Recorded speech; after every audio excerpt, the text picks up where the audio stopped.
I see everything.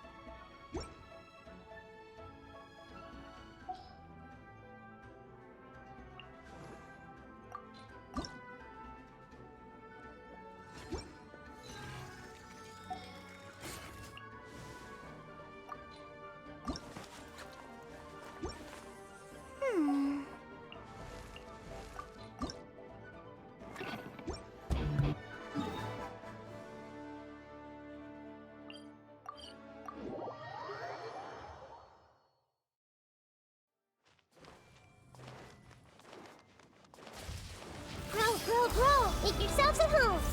Odds reveal ridiculous. Give me some space. Move or be moved.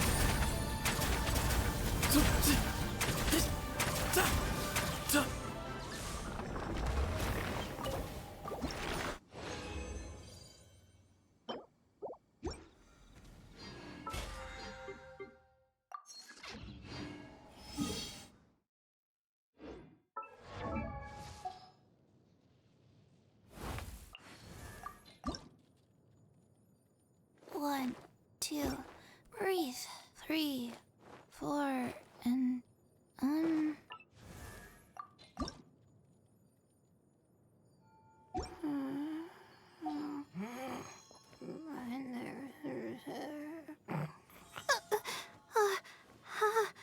how did I do that?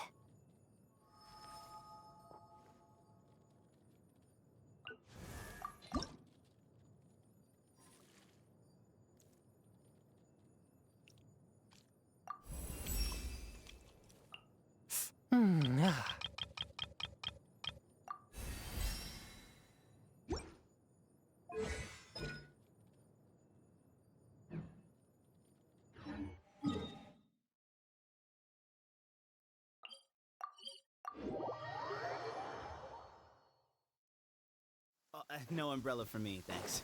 It hardly ever...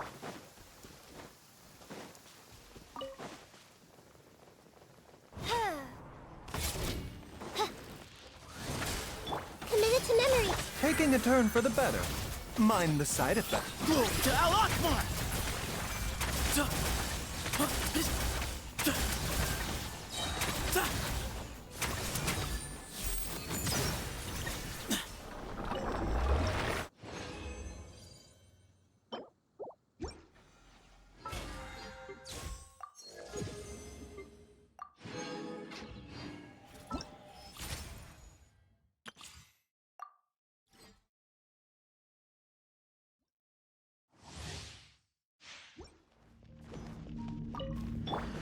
By royal decree. No, my sword.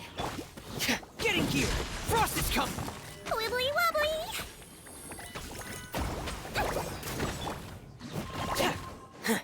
Witness the power of Gugwa. Rain out. As you wish, main Fräulein. Don't slip and fall. Don't be nervous. Just relax. Floaty floaty. Odds reveal by Going under! Getting gear! Frost is coming! Hair! Getting gear! rain cutter. Huh? Hup. He might feel a little prick. Let's blow bubbles! Shadow Raven. Rain outlines your fate. Dead reckoning! Frost is coming! Hair!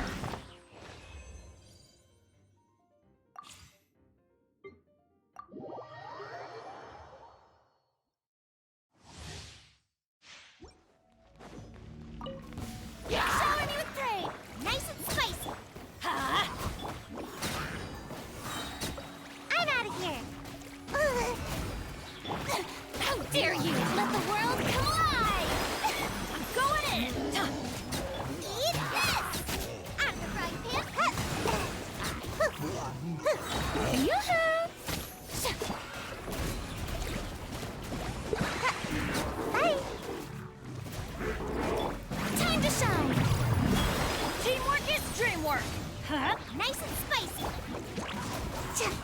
You're toast!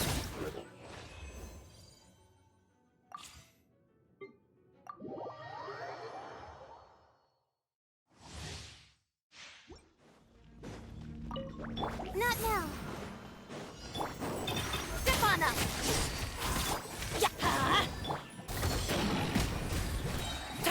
Don't be scared. Everybody stand back! Let the magic begin!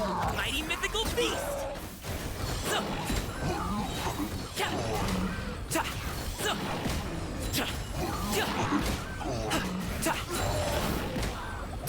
Stars, shine for me. My guiding star. Surprise! Teamwork is dreamwork! Be amazed! Up to it, Manzai!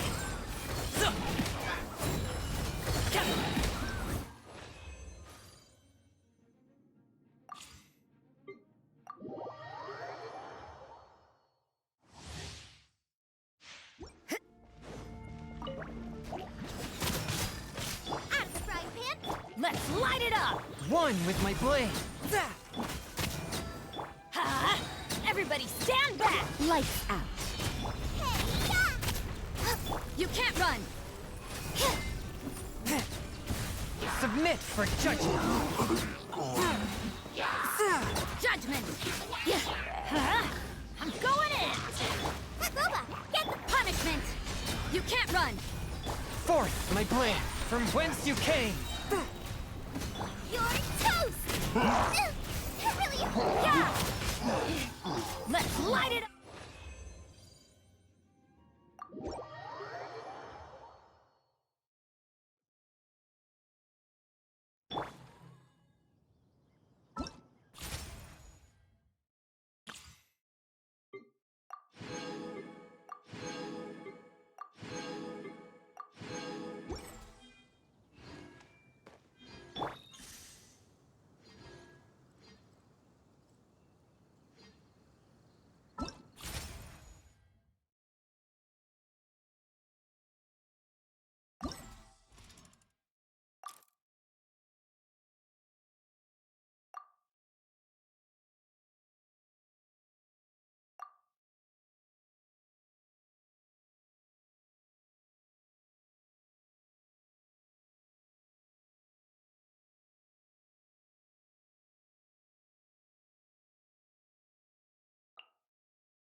By royal decree, power that ended Haishan!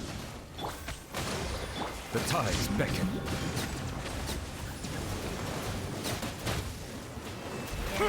Silence! Midnight Phantasmagoria!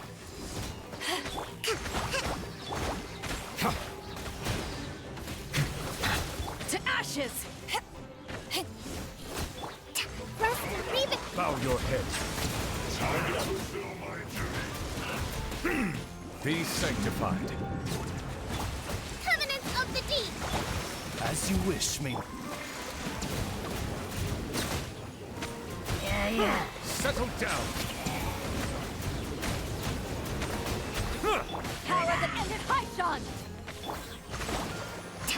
Let the mighty be humbled. Oz, reveal.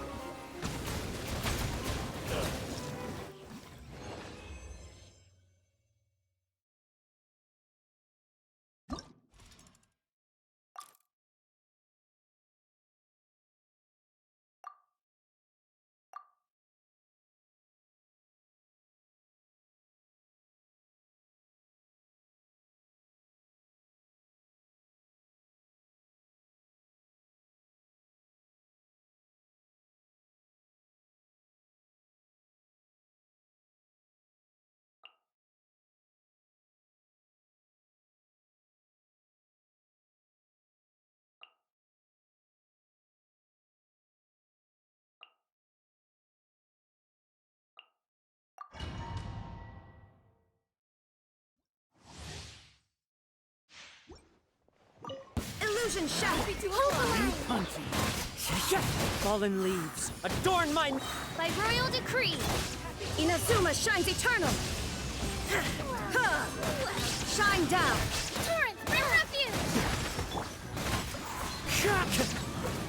No rest for the wicked. Shadow Raven. Clouds high, the birds call.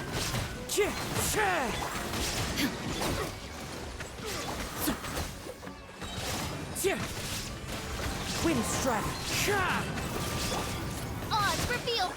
Billowing surge. As one with wind and cloud. Wings of darkness. There is no escape! Time to go.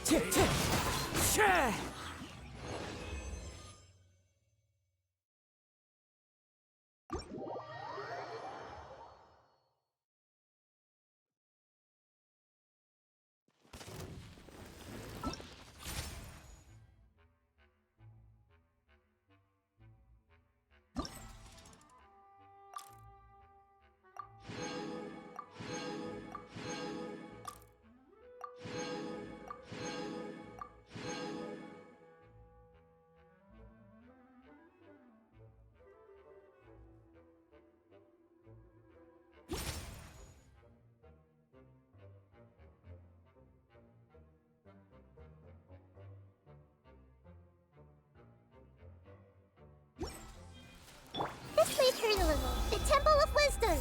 By royal decree. This is nothing. Remember, health comes first. The sage's wisdom! I'm so slow to... A bitter pill to swallow.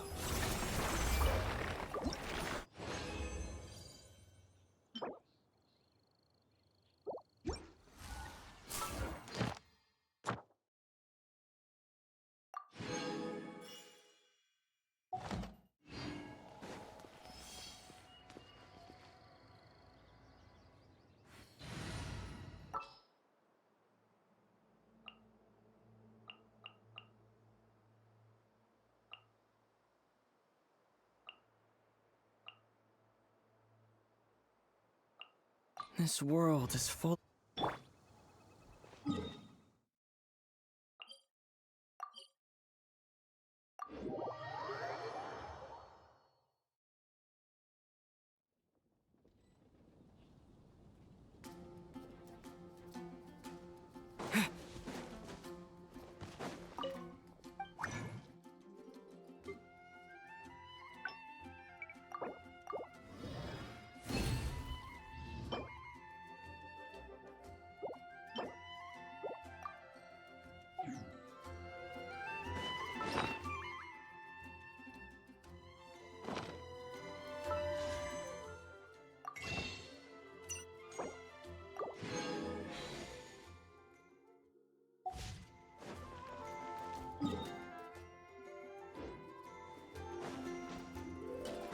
Ad Astra Ab...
This shop looks popular today. Wonder what the occasion is.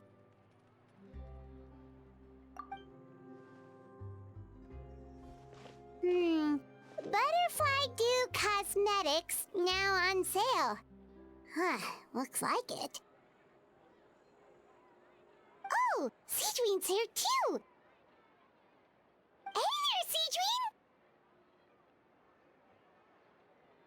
Hello there, Traveler and Paimon.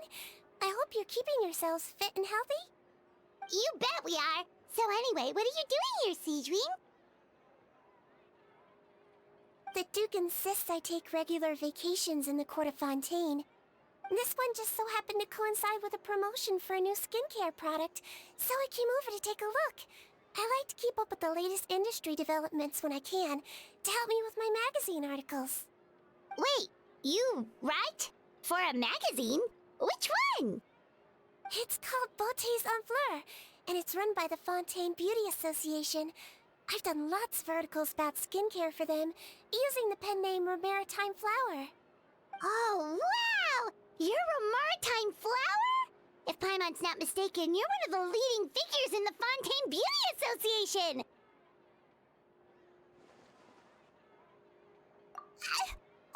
What's so weird about that? Everyone loves beauty!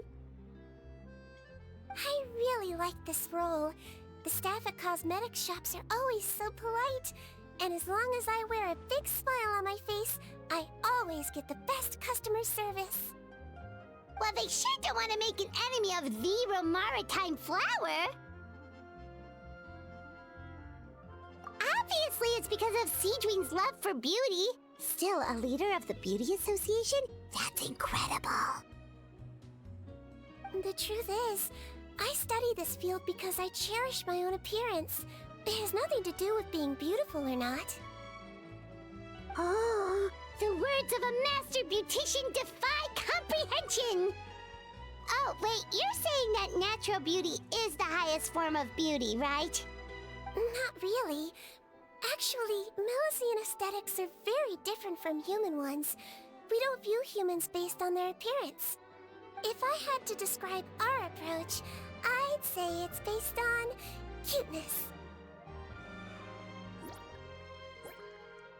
Oh, really? Yep. Still, I really value my current appearance, and in the process of taking care of it, I've ended up learning quite a lot about skincare and stuff. It turns out, my knowledge and experience is pretty popular with beauty product lovers. It came as a big surprise to me, though. Oh, Paimon gets it now. But speaking of your appearance, how come you look human anyway? Are you, like, only half Melusine?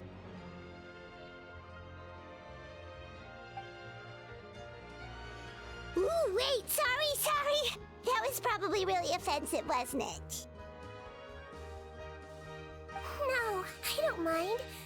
I'm not mixed, though. I made a decision to turn myself into this form a very long time ago.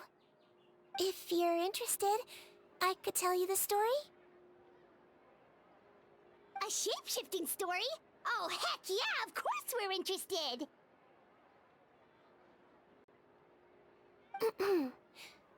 Once upon a time...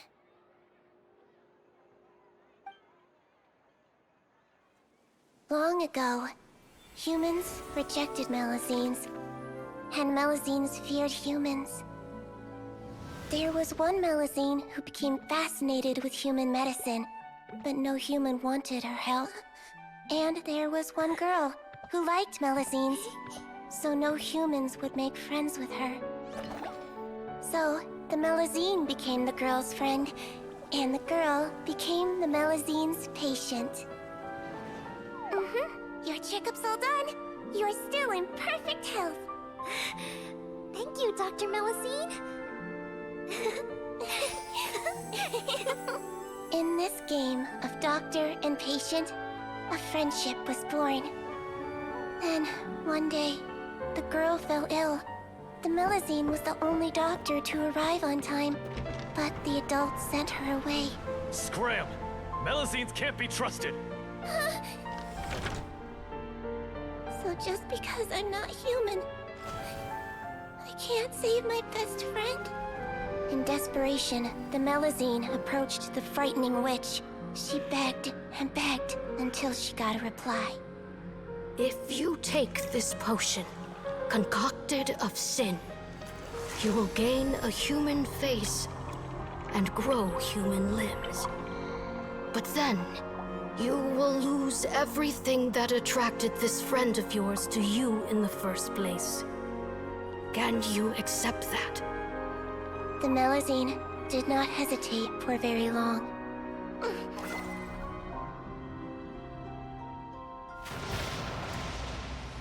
On a rainy night, a little doctor knocked on the girl's door. The doctor wore a hood and raincoat, maybe to protect her from the rain, but maybe also to hide a secret. The little doctor held the girl's hand and treated her illness, just as she had so many times before.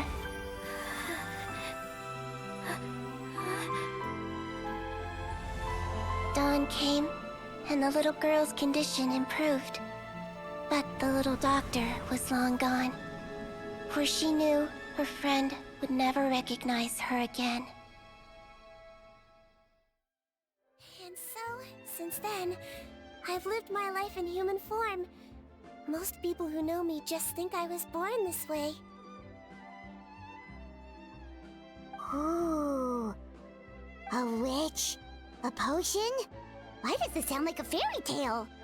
Trust me, it's a true story.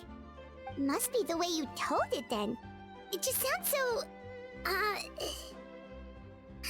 yeah. Not every Melusine would take human form to save their human friend. That must have been a huge decision. Treating patients is a doctor's duty. We must always find a way, even when the going gets tough. Ugh. It's so crazy that they turned you away just because you were a Melusine, especially when their daughter was so sick. Well, sometimes appearance can be a real barrier. But that was a long time ago. I like how I look now anyway.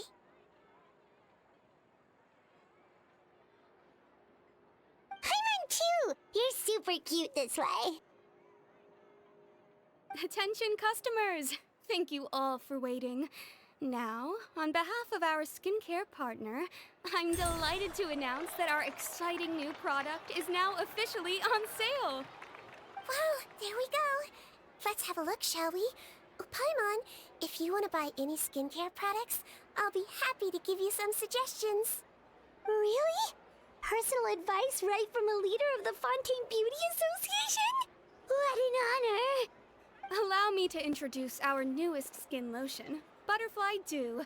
I'm sure many of you have already read about this product's trials in the newspapers. To say that it improves skin quality is an understatement. This product gets its name from the way it transforms your skin and makes it glow anew, like a butterfly emerging from its chrysalis and spreading its wings for the first time. We are thrilled to have the inventor of this fantastic product with us here today. Please welcome Mr. Rawat, a researcher from the Fontaine Research Institute. Now, without further ado, I'll hand over to Mr. Rawat to tell you all about what Butterfly Dew can do for you. Thank you. Hello, everyone. I'm Rawat, and I developed Butterfly Dew. Wow, what a looker. He's a researcher? Wow, he's really challenging the stereotype. It seems that everyone is surprised by my entrance. Or should I say, my appearance. I'm well aware that researchers are generally better known for their brains than their dashing good looks. In that regard, I do believe I break the mold somewhat. Of course, appearance is a skin-deep way of defining a person. And yet one's appearance can be a very real set of shackles, holding a person back in their life. It can rob a young person of their self-confidence when applying for a job, dissuade a young lady from approaching the one she loves. Our actions are at the mercy of our appearance, and we slowly become the very person that the outside world sees us as. But what if I told you that those shackles can be broken? If our appearance prevents us from changing, then let us first change our appearance itself. Wash away moles, birthmarks, and wrinkles, and they can no longer rob us of our confidence. Replace them with luster and radiance, and we shall never again hang our heads in shame. That is why Butterfly Dew exists. Its mission is to allow us to shed our pupae, undergo a complete metamorphosis, and embrace a new life. Well, whether it actually works or not, after that speech, Paimon's already sold! Mr. Rawat, could I ask if you've used this product yourself? Of course, I tried it many times while I was testing it. You can consider me a product ambassador. Wow, then it's sure to work! Still, I don't expect to convince you just by blowing my own trumpet. So, could I get a volunteer from the audience to try it out? Oh, Paimon volunteers!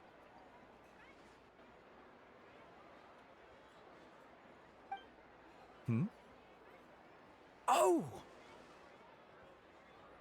Ah, what an honor! It appears we have a giant of the Fontaine Beauty Association here with us. In that case, Miss sigewinne, could we seek your most expert opinion on this product? Sure.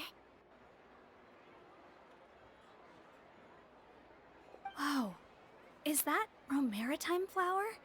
They say she's the pickiest user of skincare products in all of Fontaine. Here you go.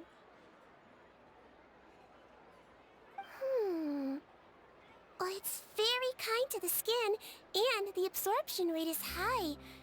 Even for Fontaine, this is a first-rate product. Wow, now that's high praise! I'll take one! Any discounts? All right. Well, all that remains for me to say is, Butterfly Dew is now on sale!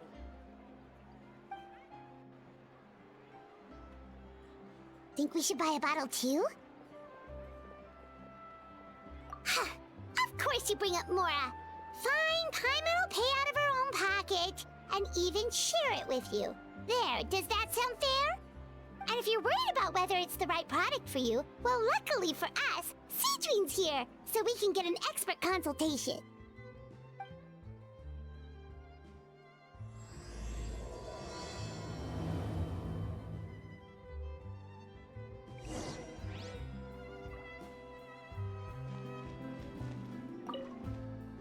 Aw, I wish I'd saved up my pocket money.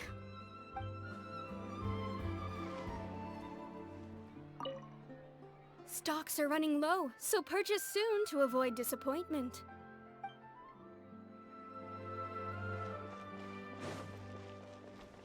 I'm buying for a friend, but I just want to check. This is designed for both women and men, right?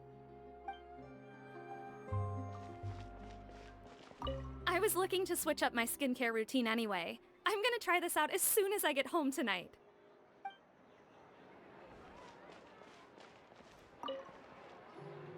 It's an honor to receive such high praise from you. To be honest, I was also hoping you might be able to point out some flaws in the product so I can keep improving it. With most skincare products, the pros and cons only become apparent with long-term use. Yet, this one has instant benefits, improving skin quality without any obvious side effects. It's one of a kind. Don't worry though, I plan to keep using it, and I'll publish regular reviews in Beautés en Fleur. You can read my thoughts there. All you need to do is subscribe. Oh, I was hoping for a more casual conversation, but you are a beauty association leader after all. I understand if you want to keep this professional. sigewinne? Oh, excuse us, Miss Beauty Expert. But do you think this product is a good choice for me and him? Wait, are you the renowned traveler? That's right! And by his side, the equally famous Paimon. Well, I don't normally handle customer questions personally, but since it's the traveler asking, allow me to make an exception. Butterfly Dew is made for all skin types, so no matter who you are, you can rest assured that it will be kind to your skin. If anything, it might be marginally more effective on Fontainian skin, but other than that, it works the same on everyone. Why would it work better on Fontanians? In the interests of protecting my trade secrets, I'm afraid I can't answer that, Miss Paimon. Alright then. How about a friend discount? Save yourself the trouble. I'd be greatly honored to have both of you use my product. Here, take 2 bottles for free. Yay! Paimon's private fund survives! I can see why you might think that, but please don't misunderstand. This gift is simply a token of my esteem. There's no business motivation behind it. To me, finding new customers for Butterfly Dew is about meeting kindred spirits, fellow admirers of physical beauty. I consider it a labor of love. Admirers of physical beauty? Eesh, that's embarrassing to say out loud. It sounds so shallow. It's nothing to be ashamed of, Miss Paimon. Most people claim to desire inner virtue, but it's still physical appearance that turns their heads. This is a fact of life. It's only natural for people to desire to become beautiful. And that's exactly what inspired me to choose this research direction in the first place. You're right. Everyone loves beauty, don't they? Look at the time. My apologies, but I have other things to attend to. I'll leave you with these 2 bottles of Butterfly Dew, and I look forward to seeing you again. Paimon, I'd say there's no need for you and the Traveler to use this product for now. Why? Is there a problem with it? The quality is fine. I just think there's room for improvement. I think I could add some ingredients to the mix to make it more effective. Really? Then why didn't you tell Rawat about that? Researchers are a very special breed of human. You can point out their flaws to their face and they won't mind very much. But if you tell them that someone else could do a better job, ooh, now that'll make them really upset. If I'd mentioned it, he probably wouldn't have given you those 2 bottles for free. Fair enough, that makes sense. If you're interested in the more effective version, I can write up a list of ingredients for you. Just come get me once you've gathered them. When you say more effective, you mean it'll make Paimon even prettier? Ooh, how can we say no? As for me, it's probably time I got back to the Fortress of Maripede. I mustn't leave the infirmary unattended for too long. Alright, see you there then!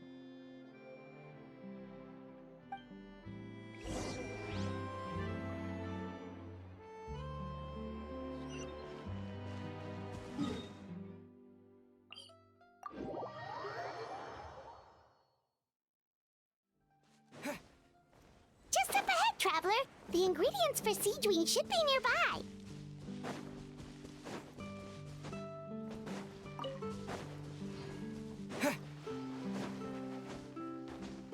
Scatter! Excuse me? The doctor will see you. Move or be moved! Propagate!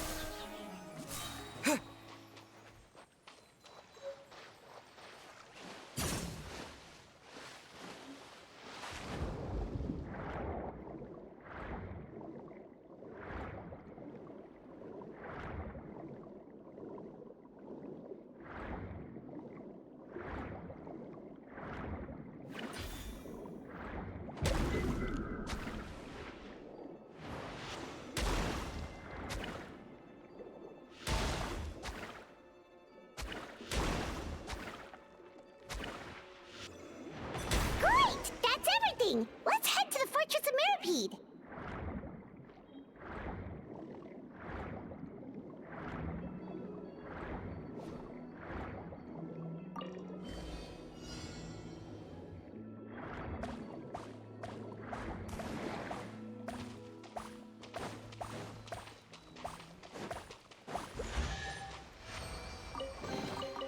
I'll keep this close.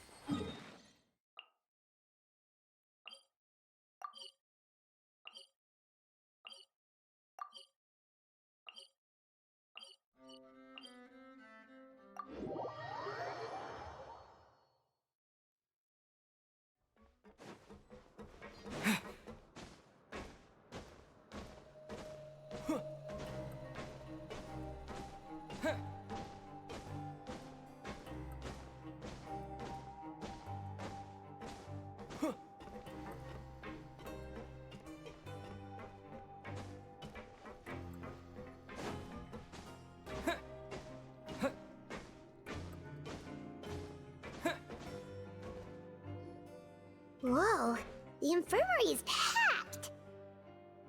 Please, you have to believe me. I saw it with my own eyes last night. Another me! He looked exactly like me. Got it? Okay. I've written down everything you told me. Now, I have a few tests to run. Take a deep breath and don't worry. It's nothing to be nervous about. First, which finger am I holding up? Your index finger, but I'm telling you, my mental state is fine. I'm not crazy. Very good. Now, on to the next. Hey there, Your Grace. It's been a while, huh? Ah, it's you two. Indeed it has. I would offer you some tea, but I'm afraid the timing is unfortunate. Duty calls. No worries. Actually, we were looking for sigewinne. Do you, know what all of this is about? This inmate came running to the guards in a panic, claiming to have seen his exact doppelganger. A doppelganger? Doesn't that just mean someone else kinda looks like him? And that's what I thought when the report first reached my desk. But we've inspected our records. No one even vaguely resembles him. Considering how certain he is of what he saw, I can only surmise that he's having some mental issues.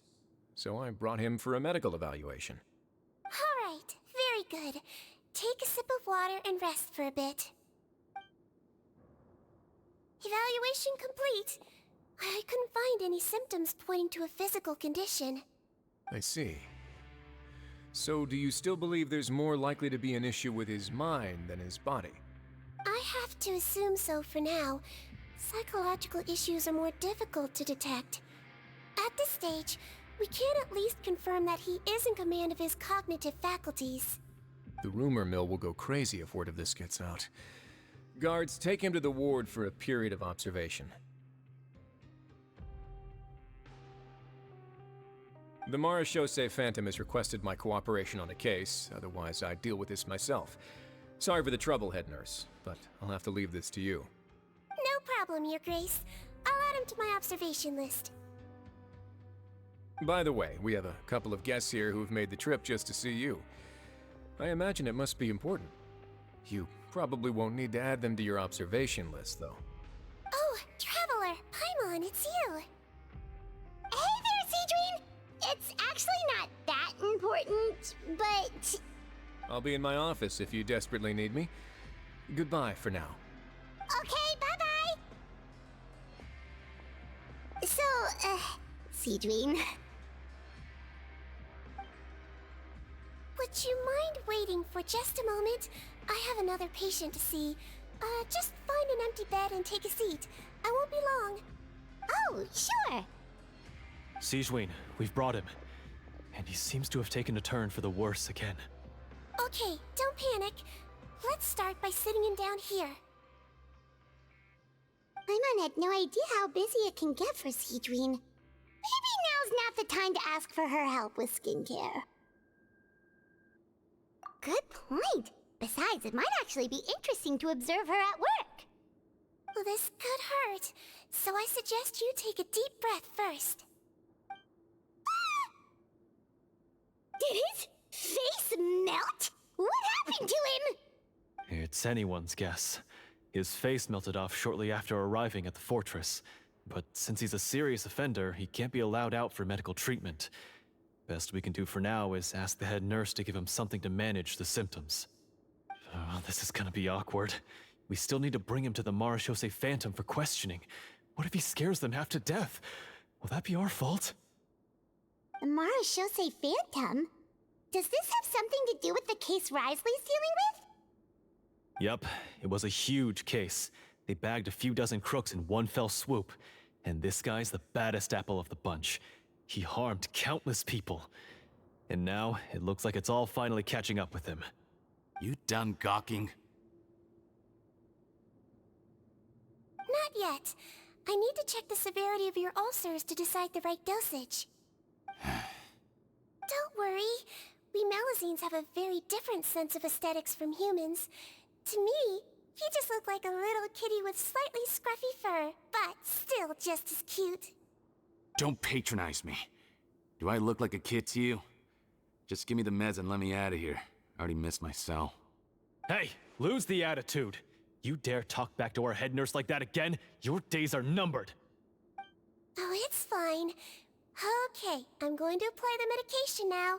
Tell me if it hurts, alright? Look how nice Sigewinne's being. And he still talks to her like that? What a nasty piece of work. Can I leave now? Wow, not a peep. What a brave little guy. Thank you, Sigewinne. And I apologize for the trouble. So, Traveler, Paimon, did you bring the ingredients? We did, but we don't want to interfere or anything. You're busy saving lives here. Oh, don't be silly. I agreed to it, didn't I? Just hand me the ingredients, and I'll make some time to whip it into the improved version for you. Take a rest here if you want. Or, if you're not tired, I hear they're holding a new pancreation tournament in the administration area. Or alternatively, is there anything we could help you with, Sigewinne? That's right! Let us help you out! It's the least we could do! Good point. Kind-hearted humans start to develop guilt if they accept free help from others. Don't worry. I'll take a look at my schedule. I'm sure I can find something to treat this condition. I gotta warn you, though, it'll be tiring work. So I suggest you take a break first, then come back and see me when you're ready.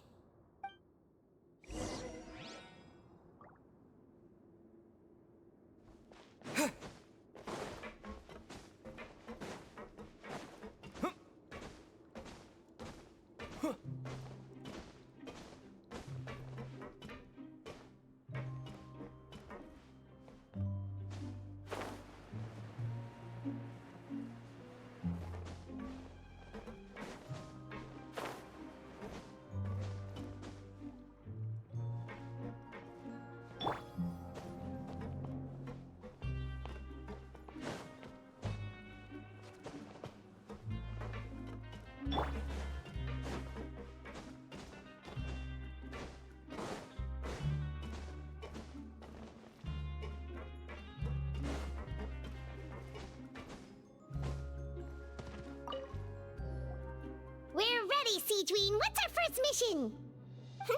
I found the perfect job for the Traveler. First, I'd like you to lie down in this bed.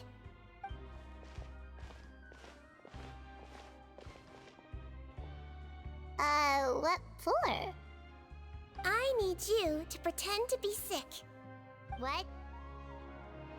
Oh, is it that difficult? I thought you did a pretty good job last time. Oh, so you knew. I sure did.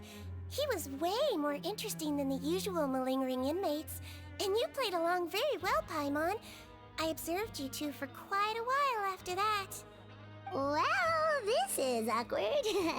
But why do you need us to do it again now? No time to explain. My next patient will be here any second. Please just do as I say. You can, pretend like you've got a nasty headache, and throw in some dry heaving for good measure. Okay.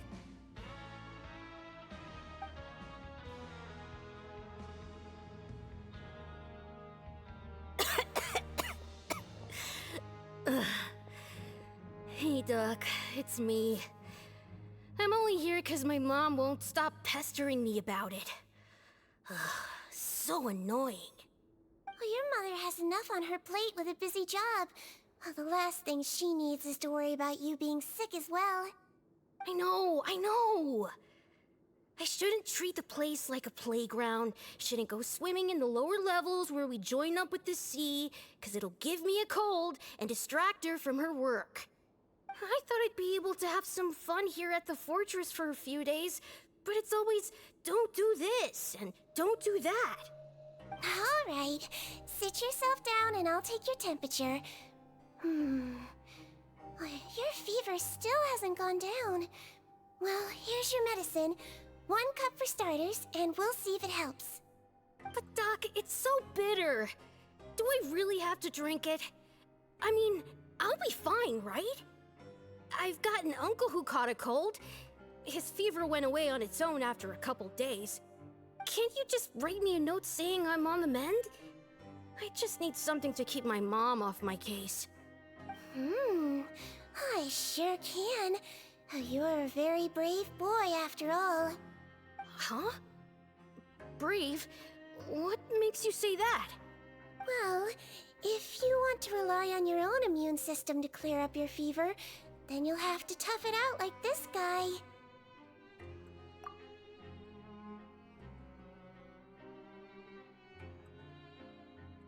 Hang in there, traveler! Are you gonna puke? Paimon can get you a paper bag! Huh? As long as you're tough enough to get through the nausea and dizziness caused by the high fever, you'll be right as rain after just a few days' rest. And if I'm not tough enough? Hey! Wake up! Wake up! Put it this way. At least you'll never have to see the doctor again, right? I think maybe I'll take that medicine after all, if that's okay. Oh, of course. Here, it's still warm. It's so bitter. All done. Great job, you two. That kid really doesn't know what's good for him. His mother's a guard here. She's been working back-to-back shifts lately, but unfortunately his father's away on a business trip right now. She had no choice but to bring her son here for the time being. He was quite happy at first. He seemed to think that the Fortress of Meripede would be all fun and games. So you made us put on that act just to scare a kid into taking his medicine? That's a pretty sneaky trick. Seems like there's a whole side to sigewinne we never knew about. It's a technique I learned from my teacher. Oh, you had a teacher? Was she a Mellowzine doctor too? She was human. She passed away a long time ago. Oh, sorry. No, it's fine. I really liked my teacher, so it's always nice when I get to talk about her with other people. She was a traveling doctor, and since she didn't have a clinic, she'd go out and visit her patients wherever they were. Dealing with the badly behaved ones was her specialty. She used to say, if you can scare the little brats into taking their medicine, you won't have to hear them wailing and screeching when their condition gets worse.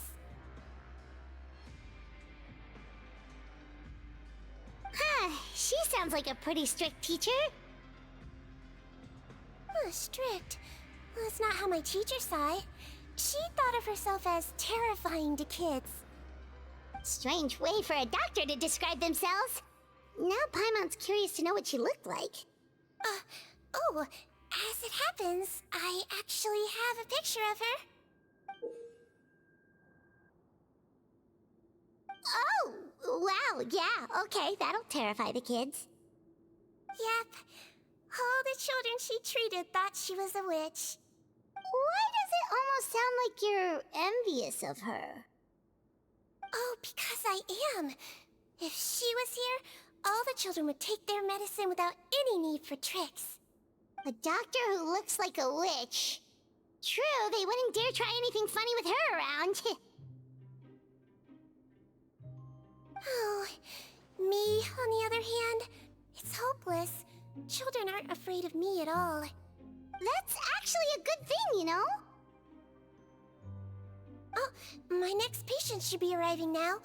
Would you mind lending me a hand again? Sure thing! On to the next mission!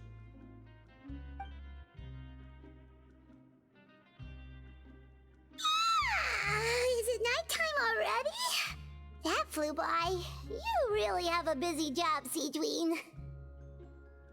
Well, thanks to you two, it was much easier today. Aww.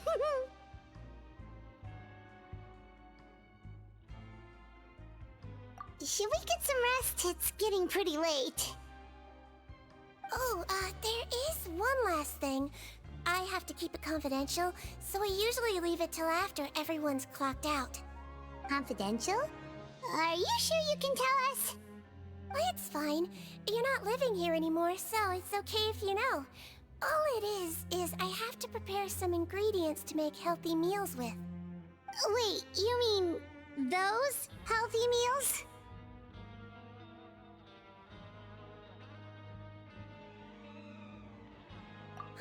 My patients refuse to eat any healthy meals I prepare in front of them, so I have to prep the ingredients in secret, then let the chef at the Coupon cafeteria handle the rest. Considering even the chef's version makes people uneasy, it really makes you wonder what's in it. You want to find out? I can teach you how to make it. That way, if you ever suffer from exhaustion on your future travels, you can prepare a healthy meal for yourself. It's really good for you, you know. Sure? Guess we can help out one more time.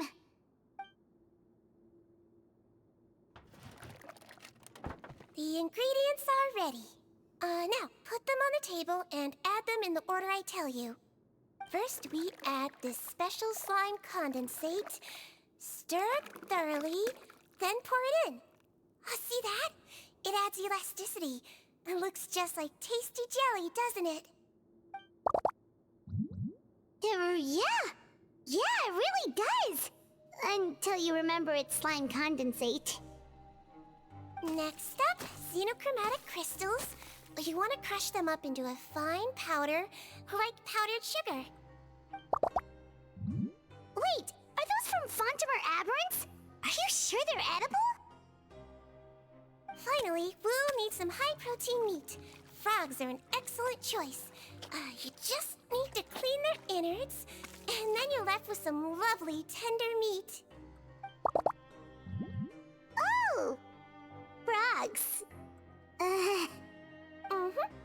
And we're done. All that's left now is to pack them into lunchboxes and hand them to Walsey. Yesterday in the production zone, I noticed an inmate who's been working for 2 days straight. That means it's a healthy meal for him tomorrow. Sigewinne really does have the inmate's best interests at heart.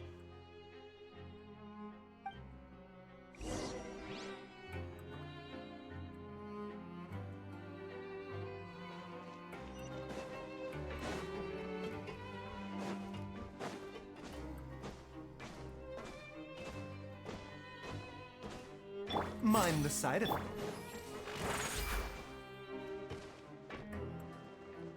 Yeah.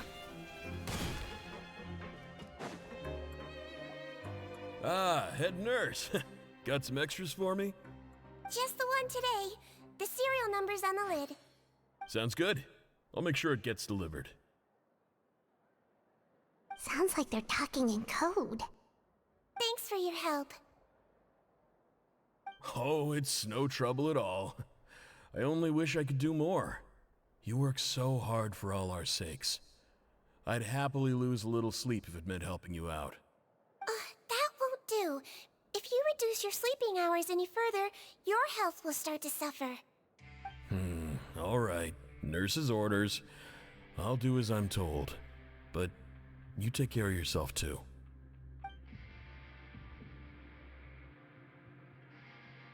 Well, I'm done with work for today. Thanks for helping out, you two. Seems like the guards and staff here have a lot of respect for you, Sigewinne. In just one day of helping you with your work, it feels like we've done a lot for the fortress. Head nurse, please, wait. I'm sorry to disturb you this late at night, but I think you'll agree, this is urgent. Okay, just relax and catch your breath. What's the matter? The guard at the observation ward, Odilon, he told me to pass on a message to you. One of the inmates there, the guy suffering from possible hallucinations, well, he seems to have made a sudden recovery, and now he wants to apply for permission to leave the ward. Huh? Already?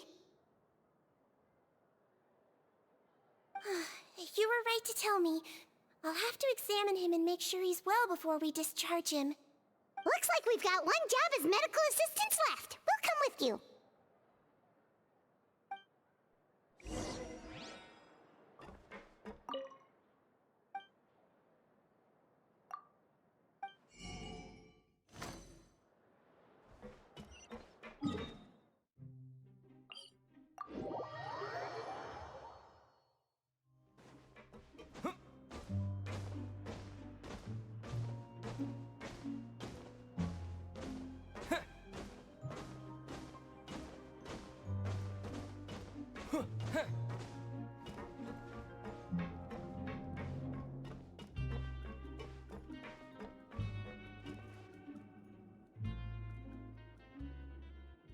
Ah, head nurse, you're finally here.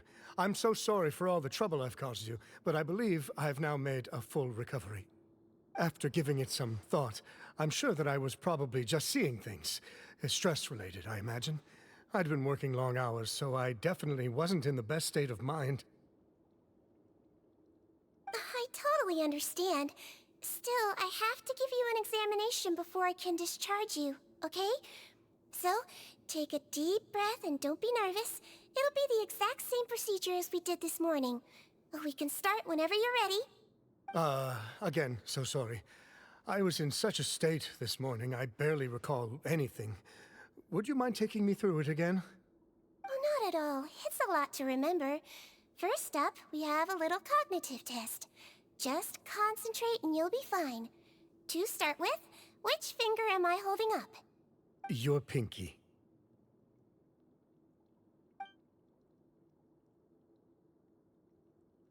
Alright, all indicators seem normal. So it was a stress-induced hallucination after all? Well, we've certainly had previous cases of mental illness caused by overwork, which is why I carefully observe everyone in the production zone. I wonder how I managed to miss the signs this time. Please, head nurse, you shouldn't blame yourself. I'm just still adapting, that's all. Pushed myself too hard, and I guess I couldn't take it. Thanks for looking after me. I'll be as good as new after a good night's sleep. And if you can give me the okay, I know I'll sleep better back in my good old dorm. It can be difficult to relax in an unfamiliar environment. Alright then, you can leave the ward. I suggest you take 2 days off to focus on your recovery. I'll take you off the observation list for now, so you're officially discharged. Great. I can't thank you enough, head nurse. Mr. Odilon, could you escort him back? Of course. I'm on guard duty in the administrative area tonight, so nothing will go wrong. You have my word.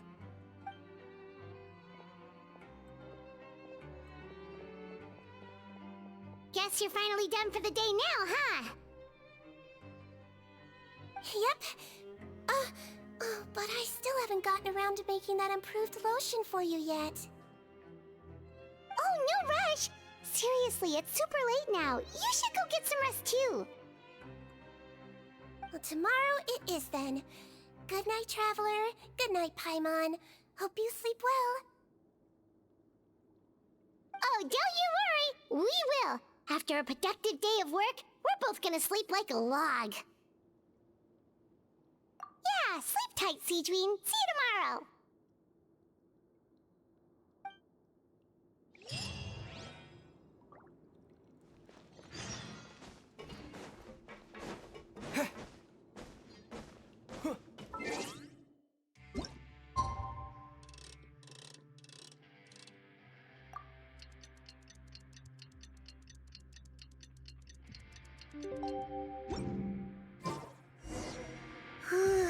Paimon really did sleep like a log.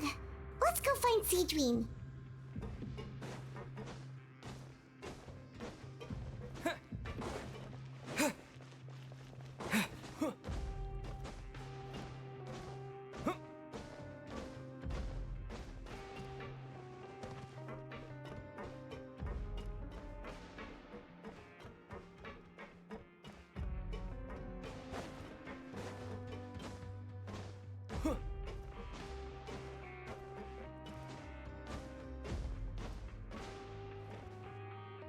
Whoa! How is the infirmary even busier than yesterday? Good morning, Traveler and Paimon. I have a few people here for a checkup, so you might need to wait for a while. No problem. Anything we can do to help? There's a bit of a complicated situation here. I'm still getting to the bottom of it myself. You have to believe me. I'm telling the truth. You're in a medical facility. Keep it down. Please, listen to me. I'm not Gascon. I'm Uwe. You're a horrible liar, you know that? We get all your mugshots with the arrest warrants. It's clear as day that you're Gascon. You mean because of the way I look? I don't know what happened. I just woke up like this. Then you guys dragged me in here for an interrogation. I brought you here to figure out what's going on. If you truly are the victim of an injustice, yelling isn't going to achieve anything. At most, it'll delay your vindication. All right. I get it. This is nuts. Yesterday's interrogations went fine, and now this. Morning, Your Grace. What's going on? Remember the case I mentioned yesterday? The one brought to me by the Marechaussee Phantom? Well, we've been questioning the inmates involved this morning. Every single one of them is claiming mistaken identity. Huh. That's even weirder than what that guy was saying yesterday. The thing is, none of them have been able to provide any evidence whatsoever to support their claims. Questioning them further got us nowhere, so for now, we've brought them to the infirmary. And we thought yesterday was as busy as it got for sigewinne. We've compiled their statements. Have a look. Perhaps there's something we missed.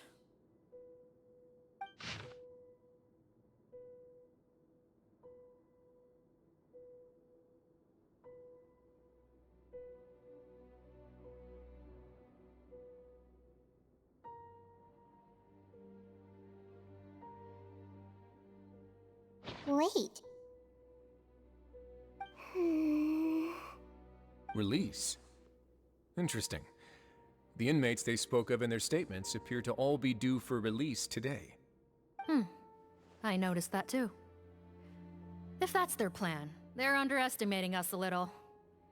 Every serious offender claims that there's someone else who just so happens to be due for release today. And they're expecting us to go along with that. All the more reason to be cautious. Lumberzar, check the release list for today and make sure no one gets processed. We're gonna need an excuse, though. Just say we're out of forms, and that we're furiously printing more as we speak. I'm on it. It's conceivable that our group of serious offenders somehow found a way to switch places with inmates who are about to be released, so they can walk out right under our noses. We did consider that possibility. But I mean, just look at them. They match the warrants, period. How could there have been a switch? Only if they're dead ringers for the inmates due for release, I suppose.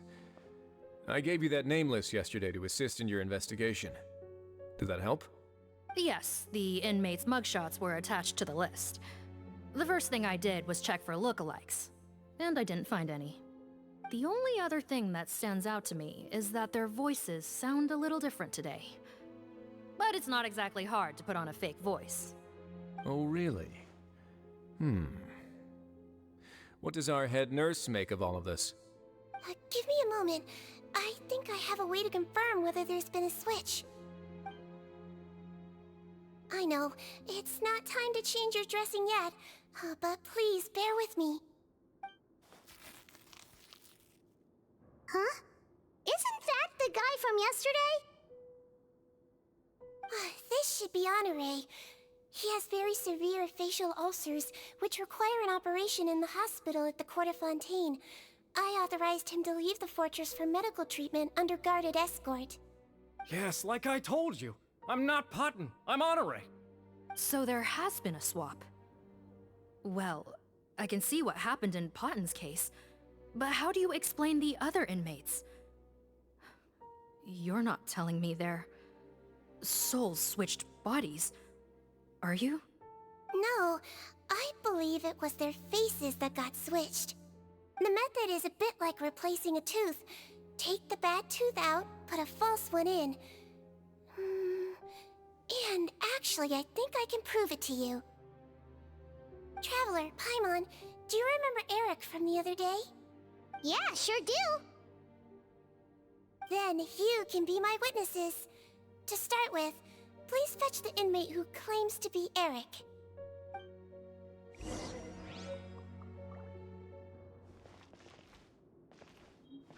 Looks like our head nurse is relying on you for this one. Thanks in advance.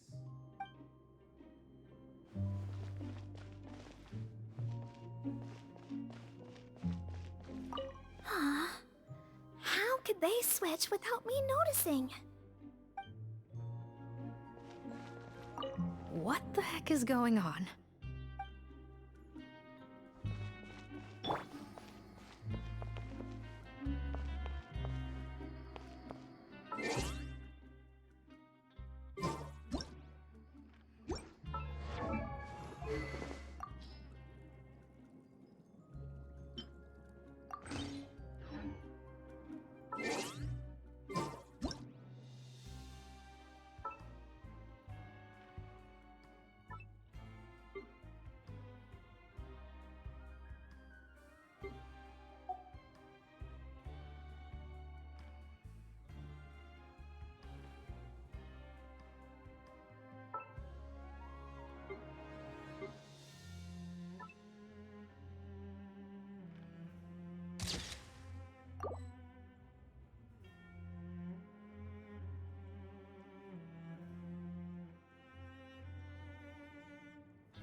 So, you're Eric?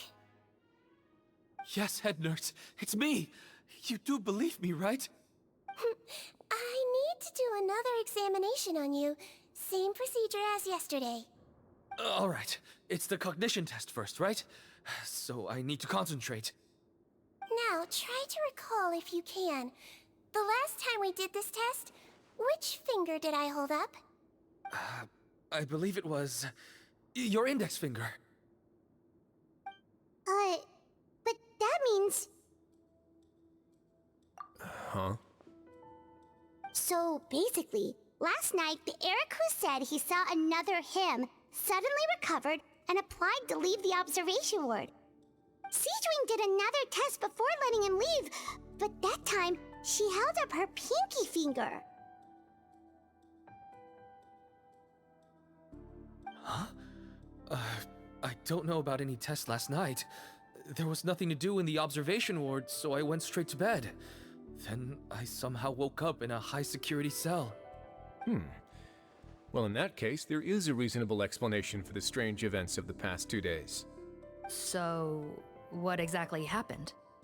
The gang of serious offenders wanted to break out of prison, so they identified a group of scapegoats, namely inmates whose terms were almost up, and planned to switch appearances with them. Last night, when Odilon was on duty, they ambushed him and had one of their group switch appearances with him using their face-swapping method. That allowed them to avoid scrutiny from the other guards. Then, once all the other inmates were asleep, Odilon spent his night shift carrying out the remainder of their switcheroo plan. However, they made one mistake. Henri changed his appearance to match Eric's earlier than he should have done, and ended up being spotted by the real Eric. Real Eric came to the guards for help, but we didn't know then what we know now, so we put it down to hallucination and sent him to the observation ward. However, since one of the gang members was posing as a guard, they simply changed real Eric's appearance and had their Eric take his place, muddying the waters even further. Right, because I put Eric on the observation list by then, and no inmates on that list can be processed for departure until I've discharged them. Hence why the imposters had to pull that little stunt to get fake Eric off the list. Yeah, it all makes sense now! The Duke cracked the case! Well, I can't fault the reasoning. But I'm afraid that we ruled out the possibility of face switching very early on in this process. Criminals altering their facial appearance to commit crimes is nothing new. In fact, one of the explicit duties of the Malazines in the Marechaussee Phantom is to identify criminals in disguise. We carefully examined all the suspects, and there is no evidence that any means of disguise were used in this case. Huh. Well then, how do we explain all this? So far, it seems more likely that the gang stole documentation belonging to the inmates due for release, and are using that to commit identity fraud.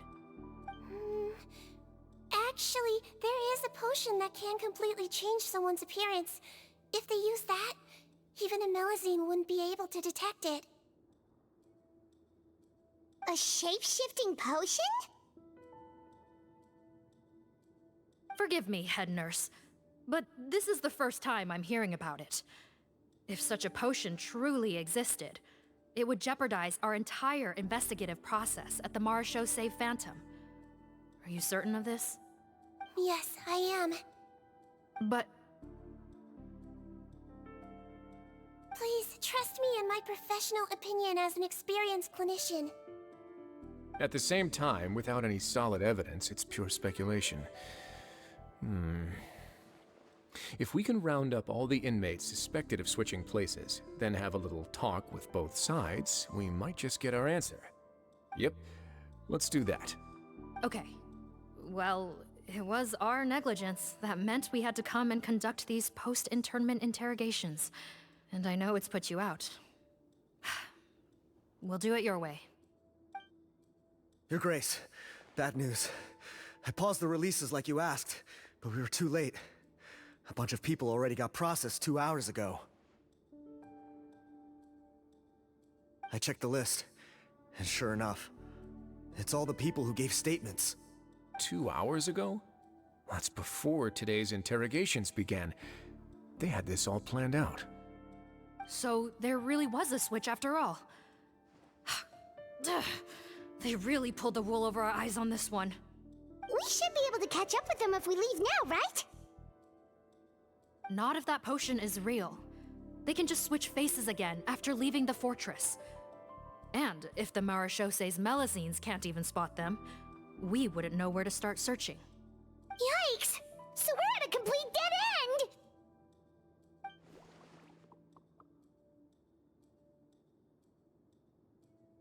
Well, technically there is one more lead we could follow up on. We were only able to arrest this gang thanks to the help of a researcher from the Fontaine Research Institute. I believe his name is Rawat. Oh? Rawat? Isn't that the handsome guy we met at that skincare promotion? Handsome? Maybe from a human point of view. I just remember that he specialized in potions. One of the crimes this gang is charged with is the manufacture and sale of illicit drugs. According to Mr. Rawat, they appear to have stolen technology he developed through his research and used it in their operation. At first, he thought it was a typical case of intellectual property infringement, and he tried to negotiate with them. But once he discovered their criminal operation, he reported them to the authorities. Thanks to his report, we were able to swoop in and arrest them all in one go. What a hero! Bet that took courage on his part. No doubt. This is worth following up on. As the one who snitched on them, it's highly likely that Rawat will be targeted by the escapees. That aside, since he's negotiated with them in person before, there's a chance he'll have some additional information for us. Understood, Your Grace. My team and I will head to the Fontaine Research Institute right away. In the meantime, please keep an eye on the face switch victims for us. Of course. Miss Morgan, I'd like to come along and help you catch these criminals. Huh? Why's that? Well, I'm the one who discharged the fake Eric last night, so I feel partly responsible. Don't say that, head nurse. Your focus was on the inmates' health, and rightly so. We can't ask you to help with arresting criminals. That's our duty. I also have a more personal reason. Cotton is a patient of mine, and if I don't get a new batch of medicine to him in time, his condition will get much worse. Look, head nurse, I completely understand where you're coming from. But arresting criminals is dangerous business. And if anything happened to you, none of us can afford to take on that responsibility. Don't worry, I can defend myself just fine. You say that, but still. If I may, Miss Morgan, Sigewinne is the one who raised the potion hypothesis, and I'm sure she has far more expertise on the topic than your team. My suggestion would be to bring her with you. And if you really are worried for her safety, then...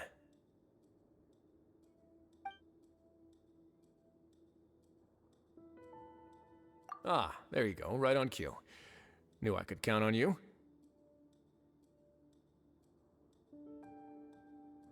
Okay. Well, since this plan has the Duke's blessing, far be it from me to refuse. We should head off immediately. Time is of the essence.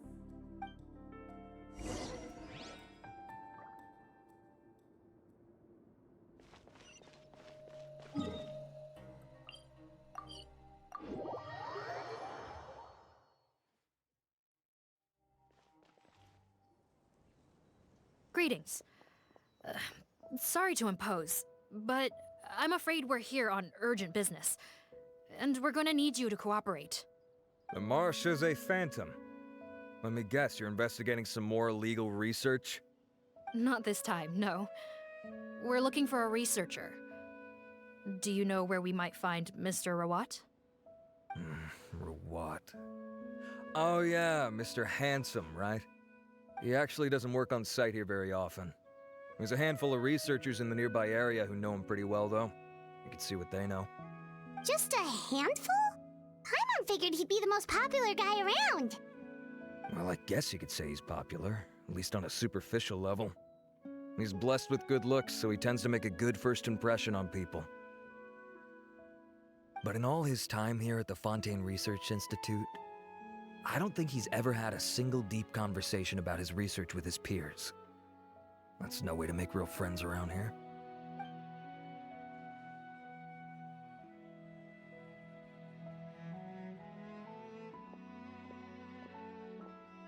That's so weird.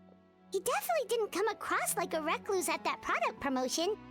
I don't find that weird at all. He definitely didn't strike me as the kind of guy who's, good at making friends. Really? Paimon couldn't tell. Must be a Melusine perception thing. Okay, we should talk with his acquaintances. But we also need to check the Research Institute for any clues. Let's split up. It'll save us some time. Sure thing. We'll go ask around among the other researchers with sigewinne. Paimon's suddenly kinda curious to know what everyone really thinks of him.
You, sir, but are you Bertram? Who's asking? Just some concerned citizens helping out the Marechaussee Phantom with an investigation. We'd like to ask you about Rawat's whereabouts, if that's okay. We're told the two of you are pretty close. Not anymore, we're not. Turns out we don't see eye to eye. Oh yeah? What happened? The thing about us researchers is, most of us do what we do for some sort of higher purpose. But not Rawat. All he cared about was how to commercialize his findings. He won't even let you work with him unless you sign a confidentiality agreement first.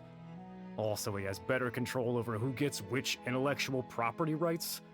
How are you supposed to get any meaningful research done working with a guy like that?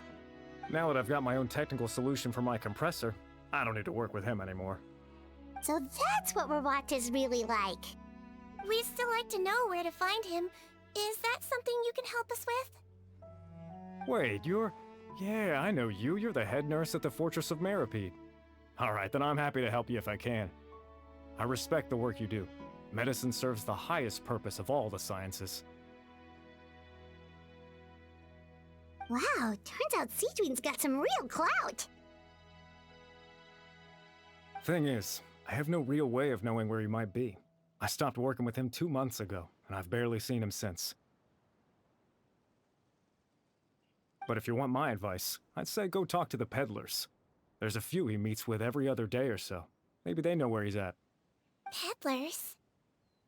Yeah, back when I was working with him, I noticed he met with them quite often. Wouldn't surprise me if they were involved in some shady business together, because it seemed like they went out of their way to avoid discussing anything in my presence. The little I overheard was about manufacturing and selling pharmaceutical drugs. Like I said, he's all about the money. Drugs? Doesn't he work with skincare products? Do those count as drugs? Who knows? I never cared to find out. He's the morgue rubber, not me. Thank you. You've given us plenty to work with. Welcome. Goodbye, and may we both reach new heights in our scientific endeavors.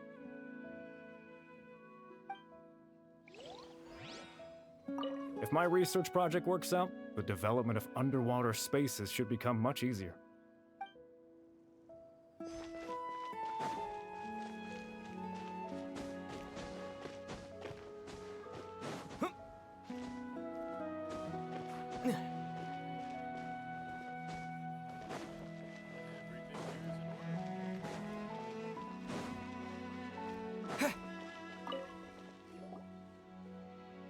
Excuse us, are you Audrey?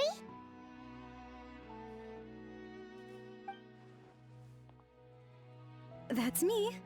What is it? Are you close friends with Rawat? We're trying to find out where he is. Close friends? You mean because I told him I had feelings for him once? I doubt I'm the first or last at the Institute to make that mistake. Why would you single me out as a close friend? I should have known, really. Men like him, they just enjoy being surrounded by fawning women. They're not interested in a serious relationship. Okay. We were just kind of wondering if you might know where we can find him. Why would I know where he's at? I barely know him, and he probably doesn't even remember me. Ugh, this is getting annoying. Shall we go ask someone else?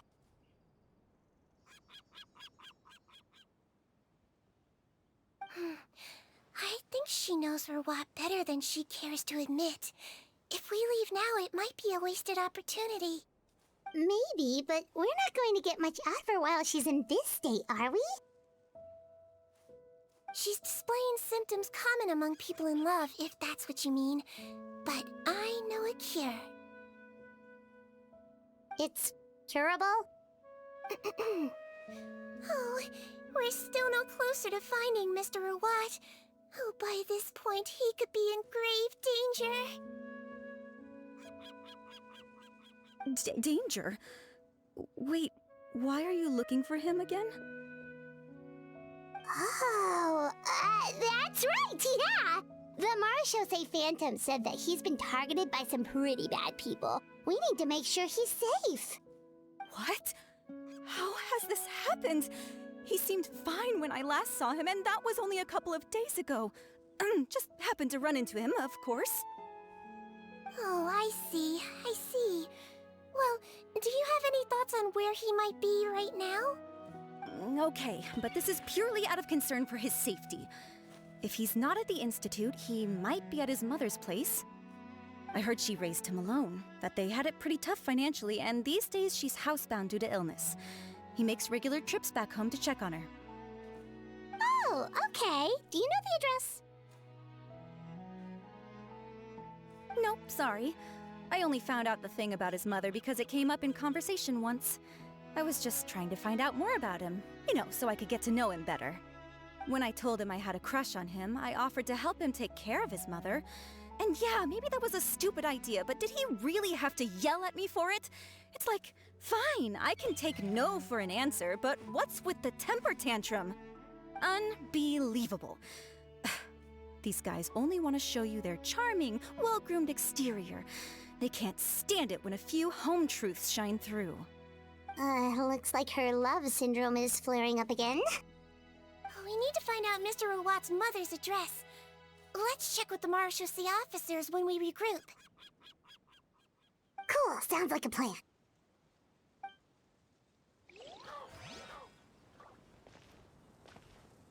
Well, I've told you everything I know. Don't you think it's time for you to go looking for him? Not that I care, obviously.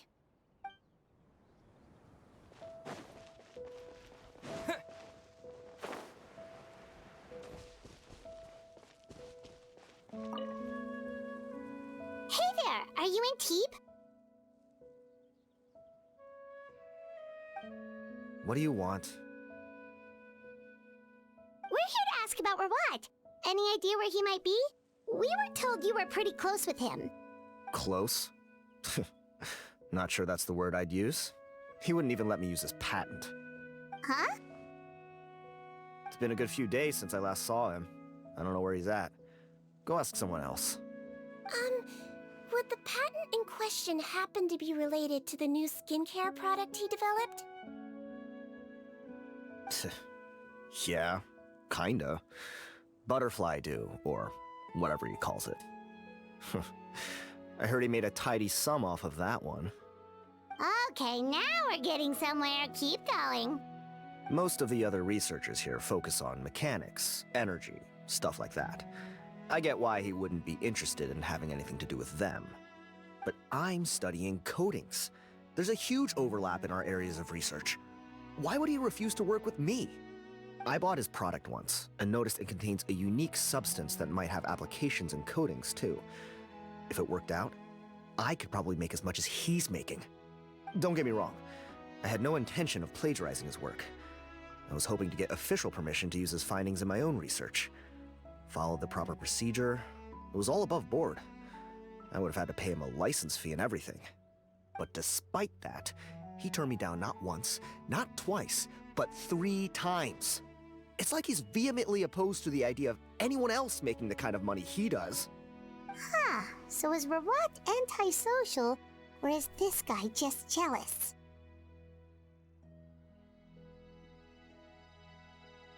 Well, it doesn't look like we're gonna get any info about Rawat's whereabouts from him.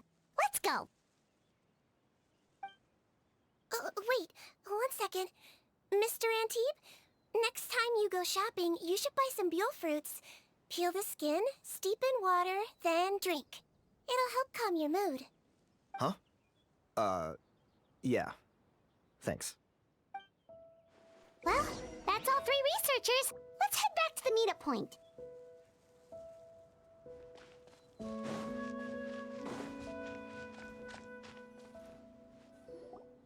You know, Paimon started out thinking Rawat was a handsome researcher with a friendly and cheerful personality.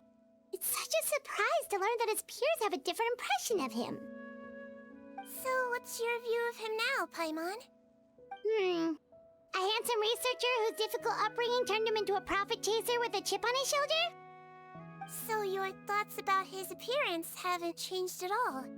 Well, his looks are kind of a big deal, at least in Paimon's opinion. How does such a handsome guy end up being so antisocial? Even with his difficult family background, it just doesn't make any sense. You can't judge a person solely based on their appearance. Head nurse. Traveler. I assume you've spoken with the researchers. What did you find out?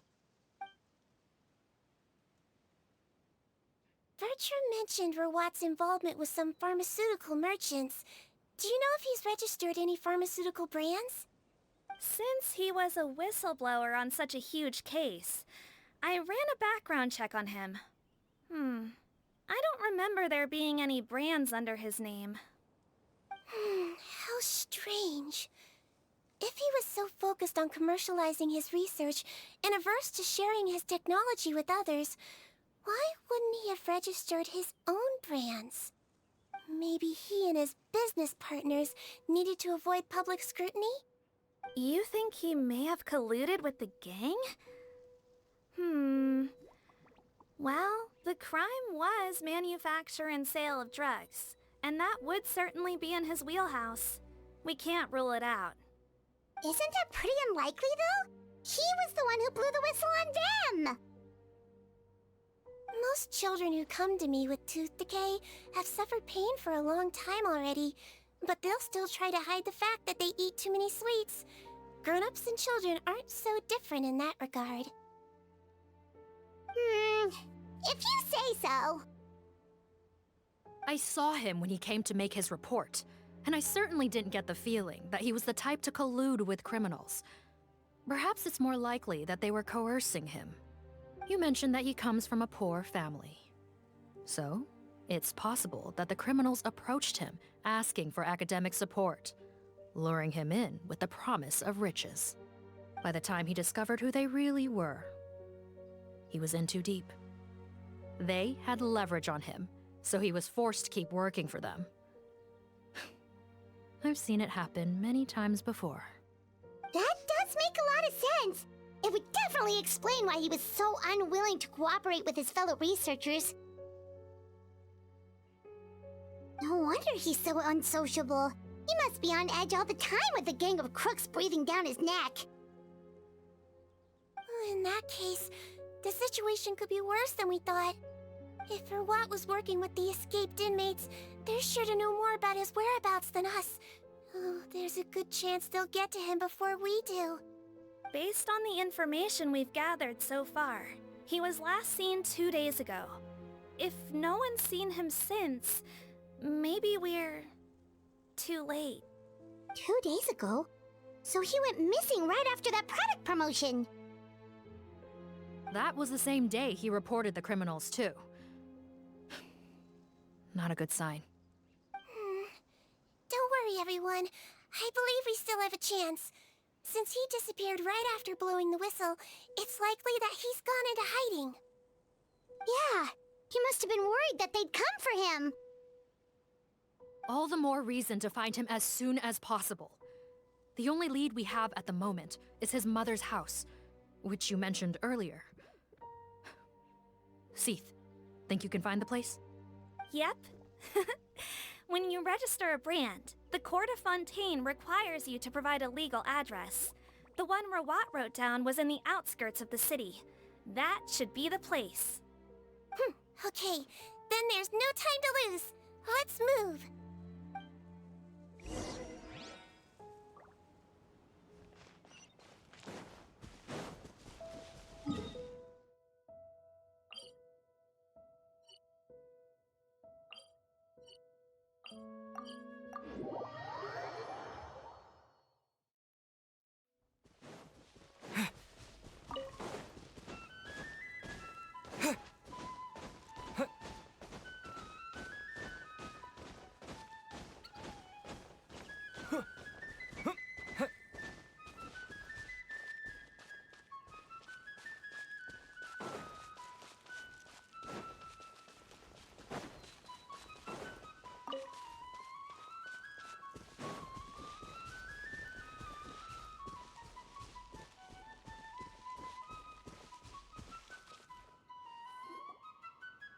All right, this should be the house. I'm pretty sure this was the address. Okay, I'll knock.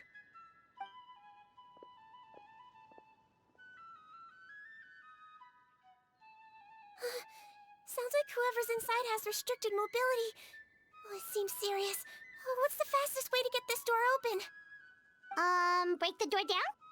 No, I'll handle it. Let the expert deal with it. There'll be a mountain of paperwork if we damage a citizen's property.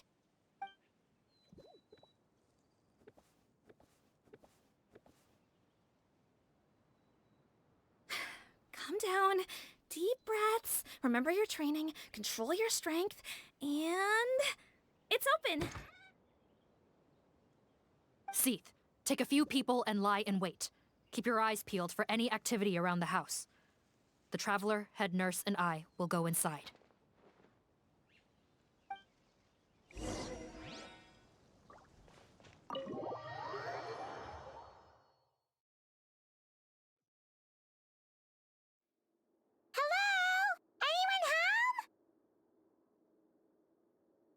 Oh, there.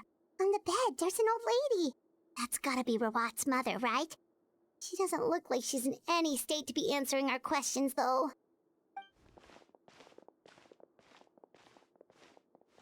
We could try, but she is very ill. We mustn't force it. Well, doesn't look like Rawat's here. She's the only one we can talk to. Yep.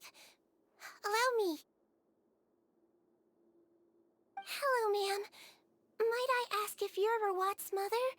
We are trying to locate him.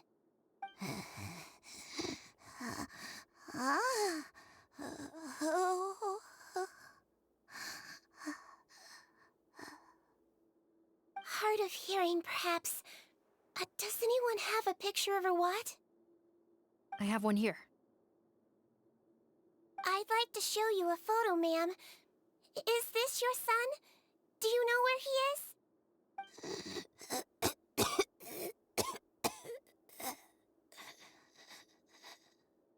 Looks like this isn't gonna work after all. Well, looks like we're out of leads. If Rawat's not here, things are looking very bad for him.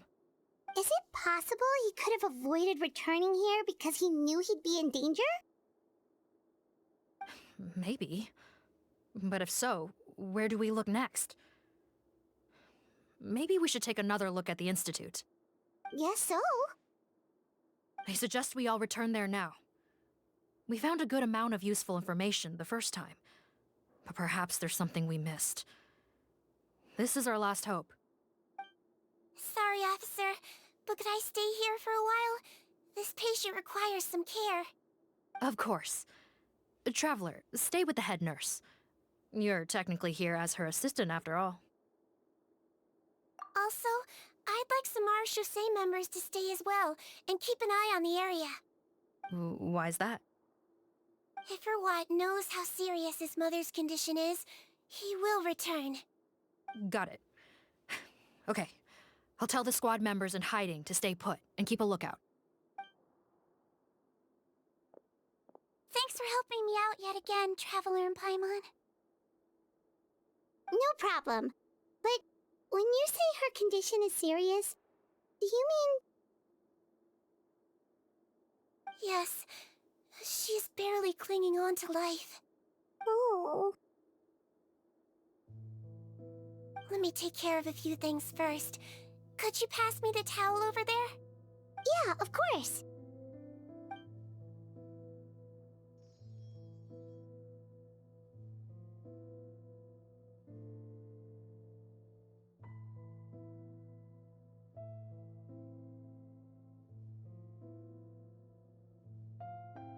I can tell that her family has tried a lot of different treatment methods, including some very expensive medicines. Unfortunately, her condition is so multifaceted that a recovery looks all but impossible. Sigewinne. Paimon bets being a nurse must be pretty tough at times like this. Yes, it makes me a little sad. In Amelizine's eyes, a human's birth, aging, sickness, and death are as much a part of natural law as sunrise and sunset. But human medicine can defy that law to some extent. In that sense, it is a science of miracles. That is why I became fascinated with it in the first place. But it was only after I truly became a doctor that I realized miracles don't always happen. Even the greatest doctors cannot cure all diseases. Sigewinne. Well, don't worry about me, Paimon. A doctor's duty is not to cure all diseases, but to treat whatever ailments they can. At the very least, I can lower her fever. That way she'll suffer less, and she might even be able to see her son. Yeah, all the more reason to find Rawat as soon as possible, even if we don't catch those crooks.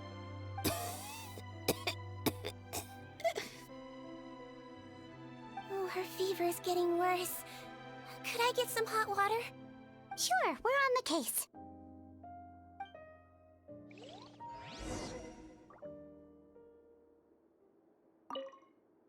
I'll take care of her. Fetch me some hot water if you would.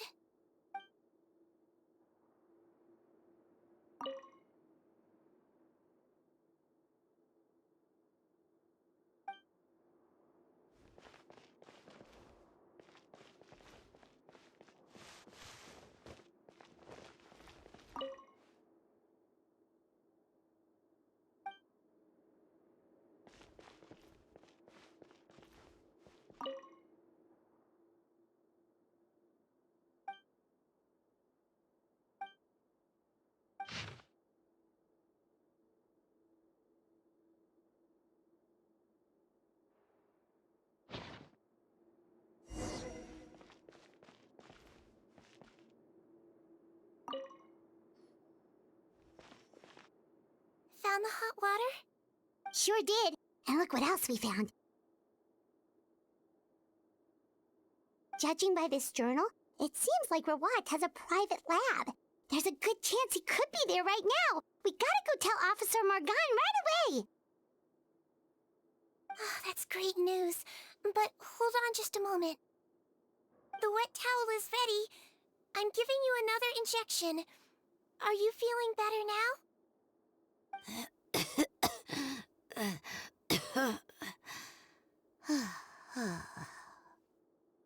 It's all right. We'll go bring him back. Please hang in there. Thank you.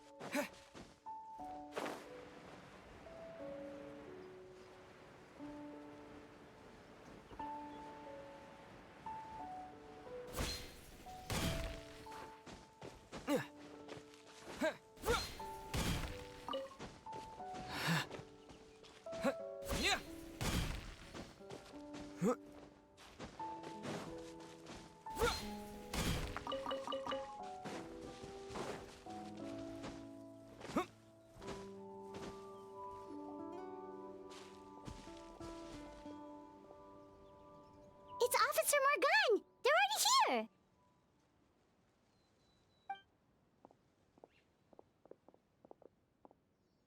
We came as soon as we heard the news. I can't believe we were so careless. The most crucial information of all was hiding right there, in that room. And we missed it. Don't blame yourself. Right now, we need to focus on finding a way in. There's a mechanical door over here! Hopefully the instructions in Rawat's journal will help us open it.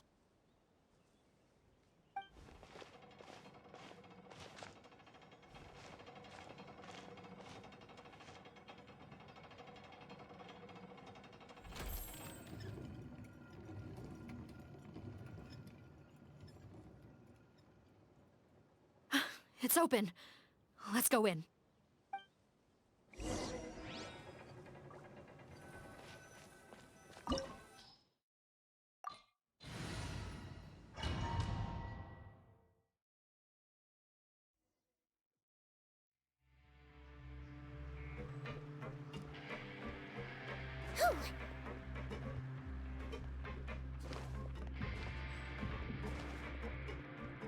How did they get in here?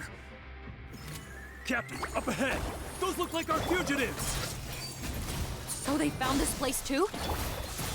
Don't let any of them escape!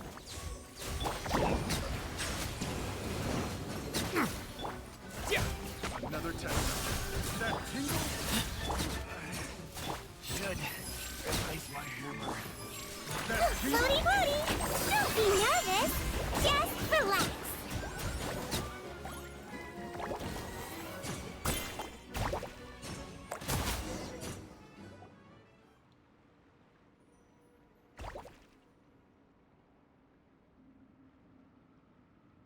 Captain, according to our list, many of the fugitives aren't accounted for. There may be others hiding deeper inside the facility. Ah, so these guys were just the lookout crew. The Marachose Phantom! How did they find this place? Wait, it's that guard from the fortress. That's right. I'm on your side. I mean, the Duke sent me. What's the matter? Some sort of mix-up? Mr. Odilon, didn't I tell you a few days ago that you need to stop all field work until you've recovered? Ah, well, you know, gotta help His Grace out. Share the load. Officer Morgan, this man is an imposter. The real Mr. Odilon has no recent health issues. What? But I... Looks like the head nurse was right about the face-swapping method. Arrest them all! DuPont, stay here and keep guard. And watch the exit. If we're not back soon, call for reinforcements. Got it.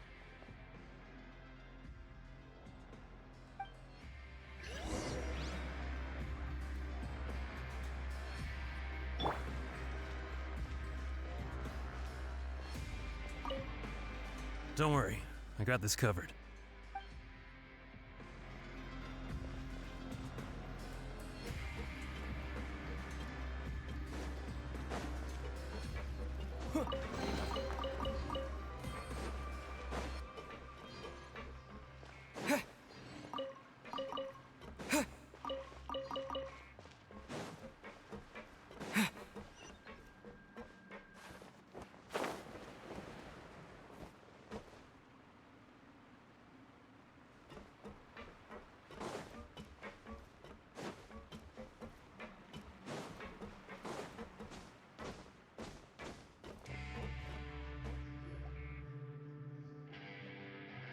So many jars. Was this some sort of production facility? This scent, it's probably the ingredients used to make butterfly dew.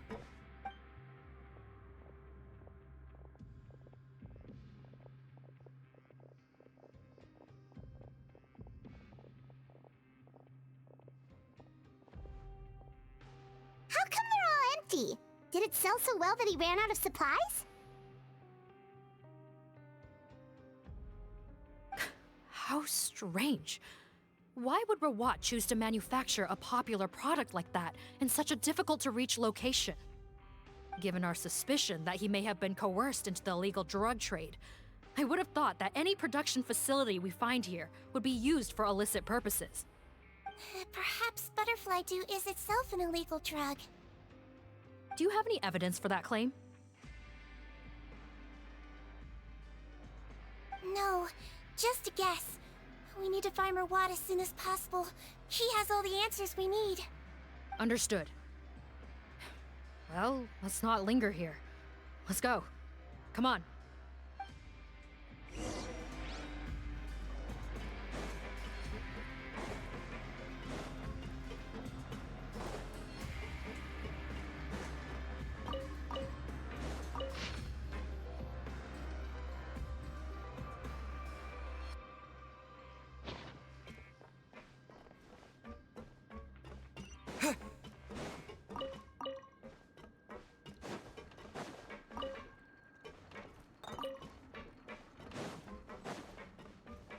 Doesn't look like we're gonna get this door open. Let's find another way around.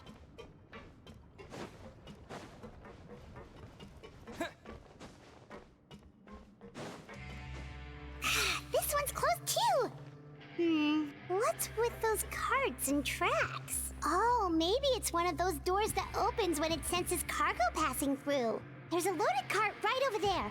Let's bring it to the door and give it a try!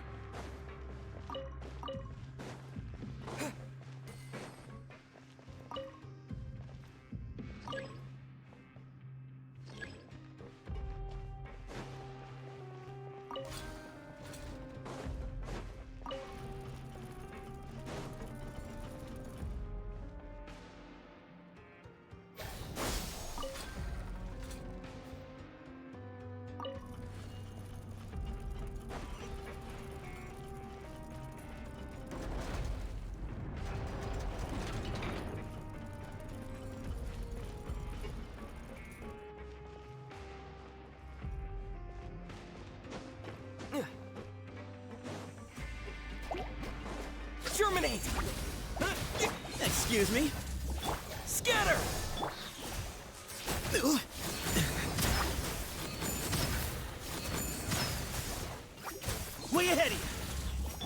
Silence!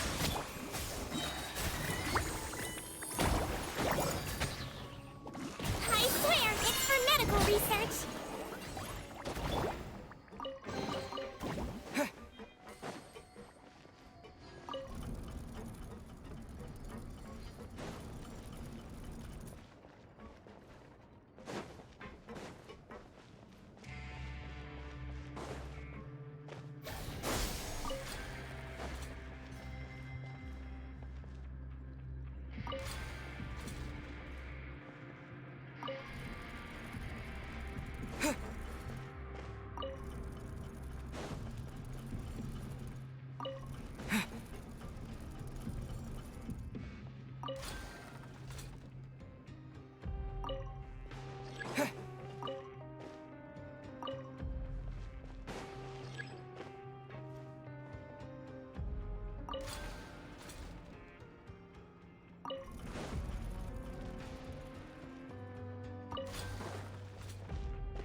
This room's much smaller than the others. Judging by the implements on the table, this looks like a potion-making lab. Head nurse! Over here!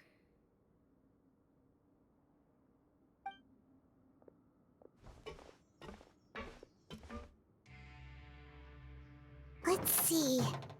Huh? Robot's clothes? Why would he change here? Perhaps they stripped him down, left the clothes behind, and disposed of him somewhere else? Yikes, sigewinne, where did that come from?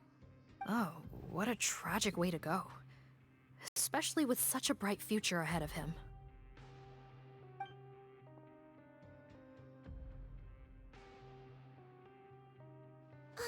There's a path leading further on, Officer Morgan. Let's keep up the pace.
There's a whole bunch of people in there.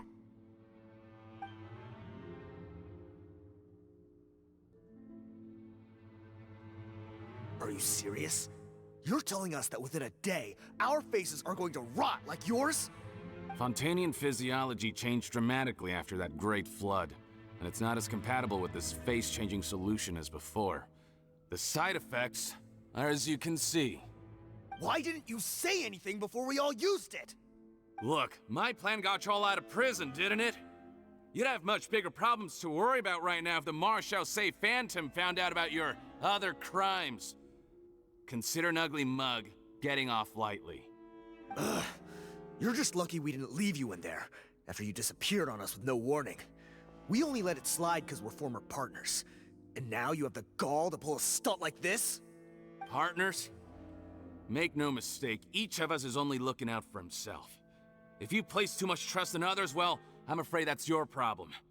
You hid things from me too.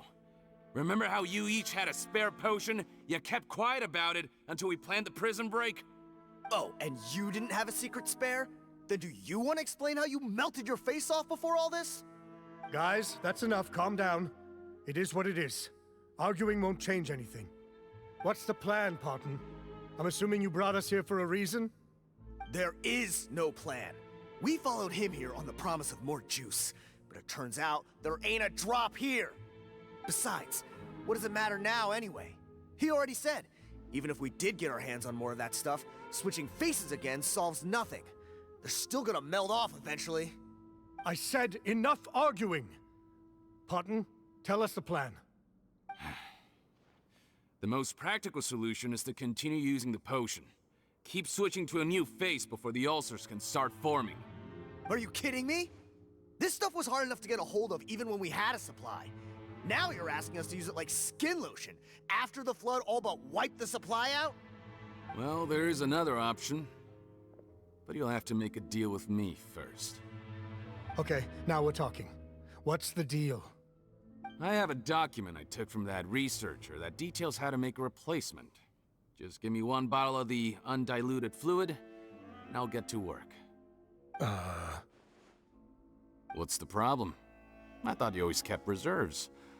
Or do you really just have one spare bottle each? What do you think? That we were shipping them into the fortress of Meripede by the basket load?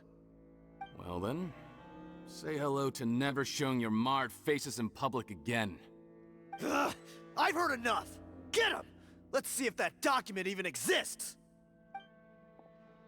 Freeze! Marshall say Phantom! What? Who let them in? Officer Morgan, before anything else, please find out Rawat's status. Rawat? I don't see him. Hand over the hostage now, if you want any chance of avoiding an extension to your sentences. Spare us your condescending attempts to coax us back to our cells. You think we're looking to negotiate? Rawat is dead. Parton? Arrest them all! Don't let anyone get away!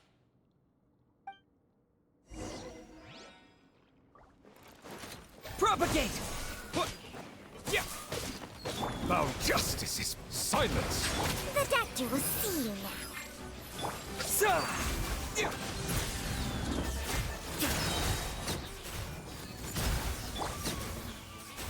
Seems like an emergency. Wibbly wobbly! Don't be nervous. Just relax.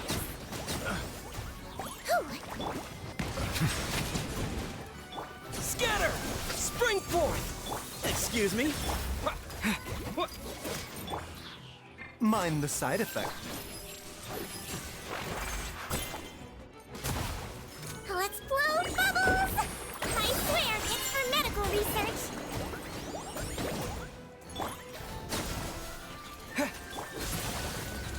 Settle down!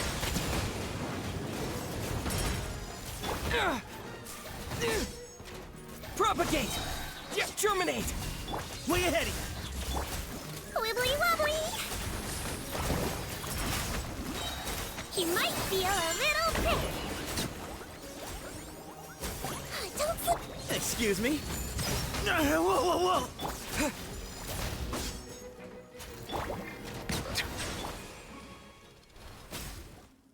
Huh. Gotta say, I never expected to see the head nurse in combat. Some patients respond better to a more aggressive treatment plan. Did we get everyone? Captain, we finished the head count. Potton's missing. Over there! The door's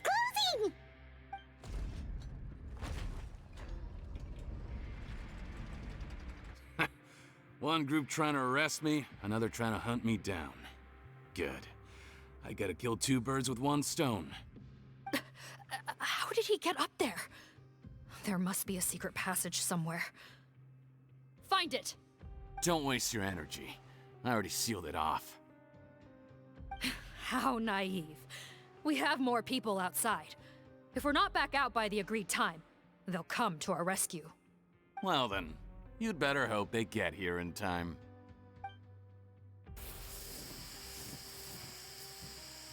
There's some kind of gas leaking from the pipes. Oh, be careful, it's poisonous. This is our distribution center, where we store the product derived from our source solution. We had to use special fire prevention methods to prevent contamination. The pipe network here was designed to emit a gas for firefighting. One little modification later, and it makes an efficient death trap. Why would you do this? Your partners are here too. Oh, please. If they can't supply what I need, they're of no further use to me. Besides, I can't have them exposing my potential whereabouts. He's a maniac! Come on, we gotta find a way to open that door! Go ahead, struggle in vain. Once the last of you croaks, no one will ever find me again. So long! Are you sure you're ready to leave, Potton? You haven't changed your dressing today. You can't cure my face, just give up. And what if I could? Nice try. You're just trying to stall me. Don't you worry about me. I'll find a way to cure my face once I get out of here. Oh, I doubt it. After all, Fontanians can no longer dissolve in primordial seawater. What the... How did you... The key component of the face-changing potion is the fluid left behind by dissolved Fontanians. It might look like ordinary water, but it has some unique elements in it. Before the flood, all Fontanians were oceanids, physiologically speaking. A potion made from that fluid could dissolve and reconstruct the face of a Fontanian in much the same way as hydroidolins change form. Theoretically, it could give someone any appearance they wished. But since the flood, Fontanians have become true humans. They can no longer provide the source material for this potion, nor reap its benefits. Are you saying this potion is made from Fontanians dissolved with primordial seawater? Then their crimes are far worse than I thought. How could you know all of this? No, wait. Of course! Well, well. So that's why you have a human appearance. It also means that I have a formula you're unaware of.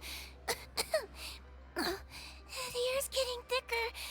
It's getting hard to breathe.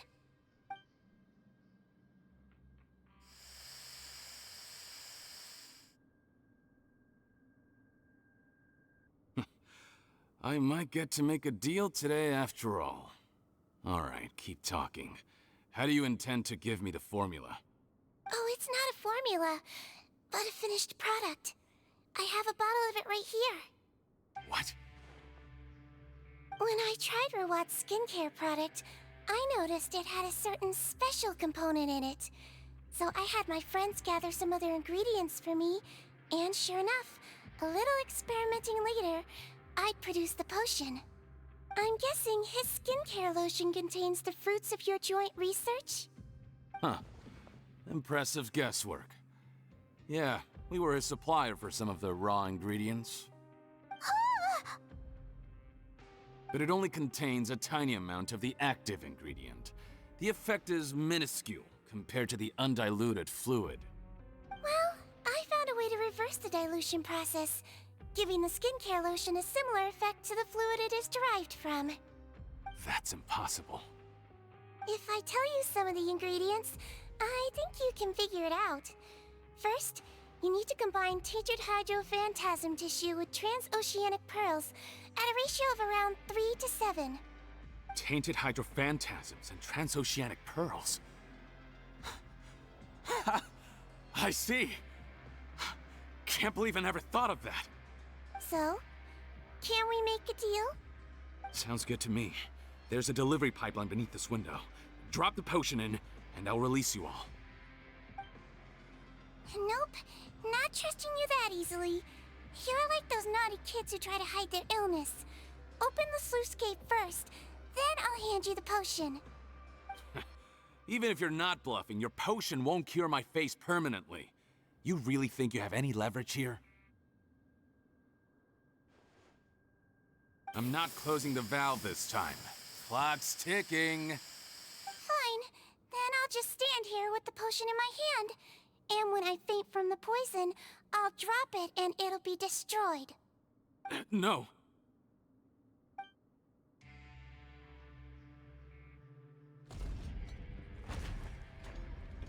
It's open! Disable that sluice gate! Jam it! Don't let it close again! That's more like it. In that case, a promise is a promise. Head nurse, there's too much poison gas in here. We have to leave, now!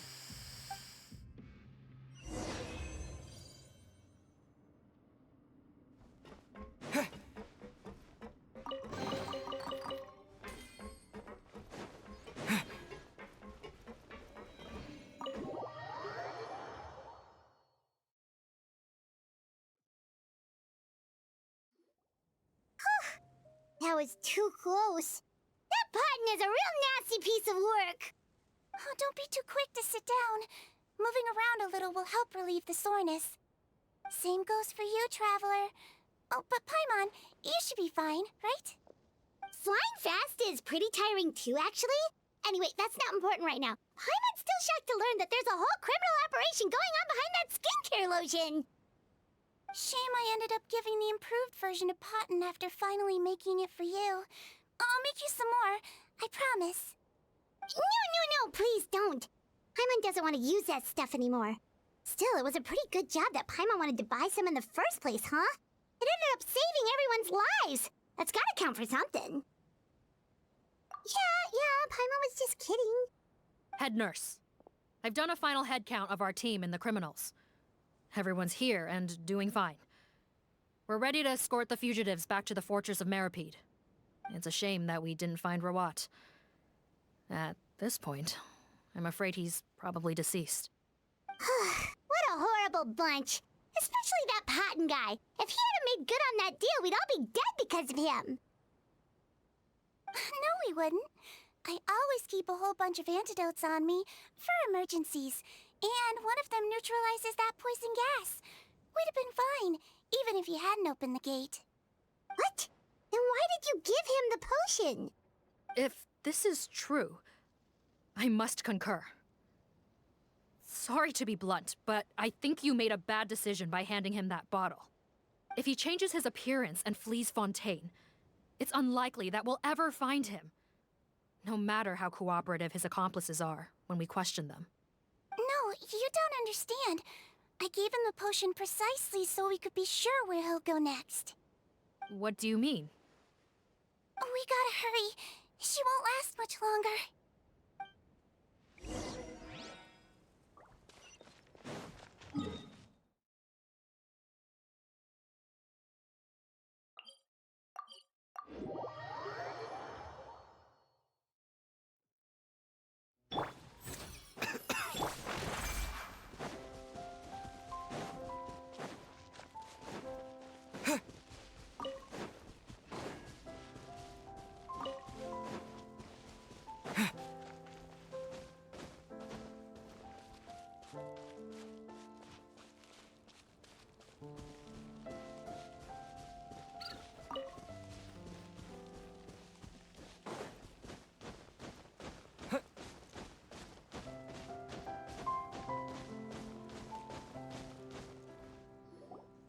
Don't move a muscle. I might be short, but I pack a mean punch. Captain, you're just in time. While I was lying in wait, I spotted this crook snooping around, trying to find a way in. So I detained him. Oh, his face. Are you... Potton? So this is where you were heading, huh? What? This is how Potton looked before his face was marred. His current appearance matches the mugshot on his arrest warrant. I see. Wait, so what's going on? Wasn't the whole point of the potion to disguise himself and escape Fontaine? Why would he change back to his original face and run right into our trap? Enough of this nonsense. Let me in! You better pipe down. There's an old lady in there who's very sick. No way are we letting a crook like you inside. To heck with it. Listen to me. I'm Rawat. That's my mother in there. He's gotta be lying, right? Rawat was a victim in all this. He was forced into it against his will. How can he and this monster be the same person? Forced against his will? That's the funniest thing I've heard all day. Back when I was being coerced, everyone thought I was colluding of my own free will. And then when I actually became a criminal in my own right, you all suddenly thought I must be under duress. Amazing what a difference a handsome face makes. Save us the speech. Explain yourself. You want an explanation? Fine. I'll tell it how it is. When I was just Potton, the whole world treated me with contempt. Ew. What do you want? Get away from me. Women despise me. Collaborate? You don't look like much of a researcher to me. My peers scorned me. Mr. Potton, was it? I'm most interested in your research. Consider my offer carefully. I doubt you'll find other investment opportunities. Only villains would work with me. You want out of the game? Forget about it. Turns out, I slipped up a little. Left your picture with some Marechaussee Phantom officers. Easy mistake to make. Now they've listed you as an accomplice and drawn up an arrest warrant. So I suggest you put any thoughts of running away to rest. If you get caught by the guards for being in the synth business, you ain't ever seeing the light of day again. There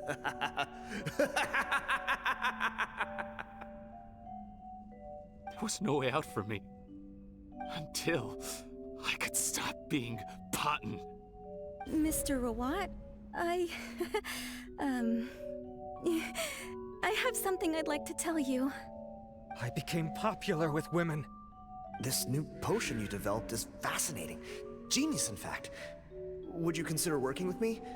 I'd be happy to sign a licensing agreement. My peers looked up to me. I'm very interested in your research, sir. You must no doubt have offers from countless investors, so far be it from me to ask for a full collaboration, per se. I merely wanted to express my interest. No pressure at all, naturally. And the villains even began to fear me. Becoming Rawat showed me what a superficial world we live in. But I did not hold a grudge. After all, this superficiality could be made to work in my favor. Or so I thought. But alas, the world seemed bent on finding a reason to make me despise it. Mother, I'm back.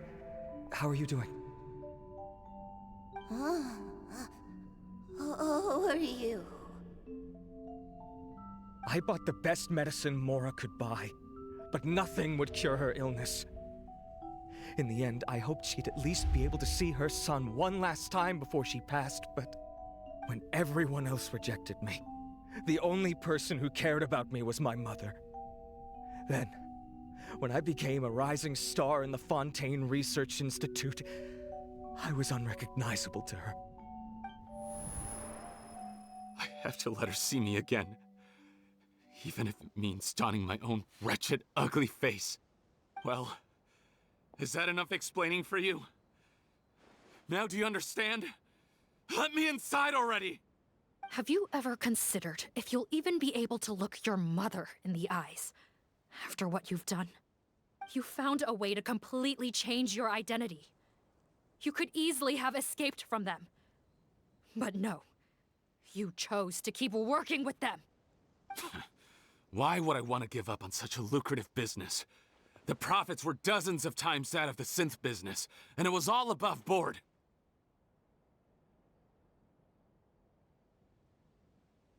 So you kept being a villain just for the money? Villain? By what standard? Is doing evil deeds really what makes someone a villain in your eyes? Or does it all come down to the way they look? None of you saw a villain when I was wearing my other face, did you? You have no right to judge me! You're all just fake people living in a hypocritical world! I regret nothing! My mother would understand! You're a villain to the core, but especially that tongue. Honestly, I don't see a villain when I look at your current face either. Don't humor me. You don't seem surprised by my confession in the least. How long have you known the truth? I didn't know anything for sure until you chose to take that potion bottle and spare our lives. But if you're asking when I started suspecting you, it was the first time you came to see me at the infirmary. I had to confirm my suspicions. That's why I chose to join this investigation. Are you kidding me? A young, promising researcher and a wretched criminal? What on earth gave you the idea that they could be one and the same person? Well, there were no visual clues.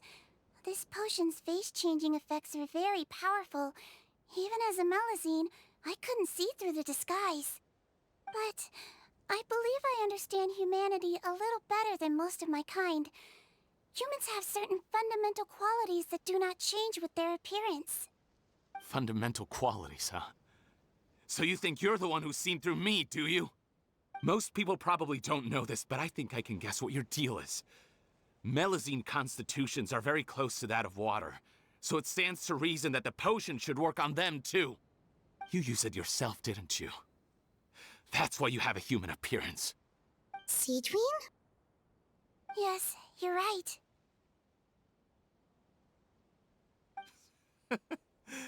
I'll bet it was back in the days when Melazines were discriminated against because of their appearance. It was either carry on living in the gutters as part of an alien race cast out by humanity, or become the head nurse of the fortress of Meripede, revered by all. Not a hard choice to make. It's a no-brainer. So you see, you and I were the same. And I'm the one who saw through you! That's not important right now. You came here to see your mother, didn't you? Well, I can grant you your wish. Huh? Head nurse, I'm not sure that's a good idea in his current state. Don't worry. Back in the warehouse when I traded the potion for our lives, I was doing it to test him. He was willing to risk sacrificing his only chance of escaping capture by opening the gate in exchange for the potion. Also, he could see his mother again. If nothing else, his concern for his mother is genuine. I see. So before you arrest him, please allow him to see his mother one last time. The Traveler and I will accompany him. You have nothing to worry about. All right. I understand.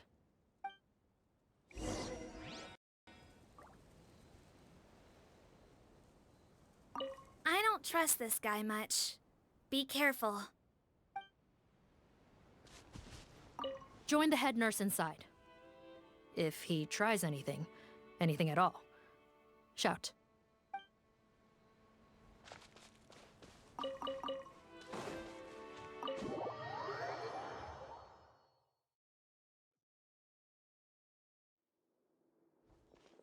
Mom? It's me, Potton, your son. You recognize me now, don't you? Mom, what's wrong? I'm sorry, but I have some bad news. I examined your mother last time we were here, and it appears that due to her prolonged fever, she's lost her eyesight. What? Your appearance no longer has any bearing on her ability to recognize you. But there are always other ways to remind our loved ones who we are. Wouldn't you say? No, it can't be. Please, Mom, open your eyes. It's me, your son, Potton. If you really can't see my face, then here, take my hand. Tell me you feel your son's hand. I've done so much to get to this point. Please, you have to recognize me.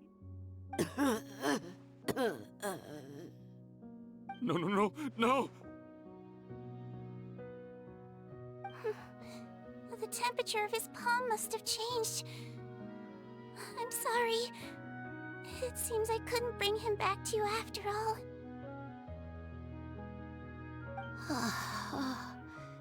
It's you. Thank you.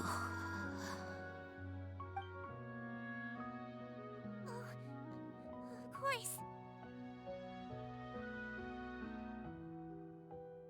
Mom, why will you answer her and not me? Why? Why? No more questions, Potton. She's gone. Mom? Mom?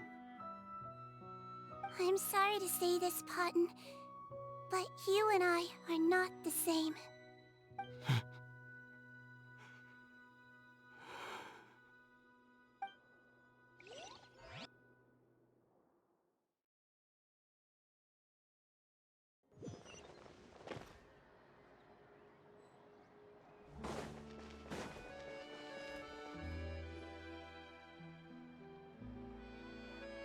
The wait is over, everyone!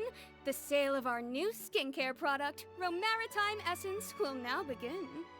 Another skincare promotion! And it's selling as fast as last time. Wonder what people would think if they knew what was in the last batch. Oh, Sigewinne's here too! Hey, Sigewinne! Oh, Traveler Paimon, hello!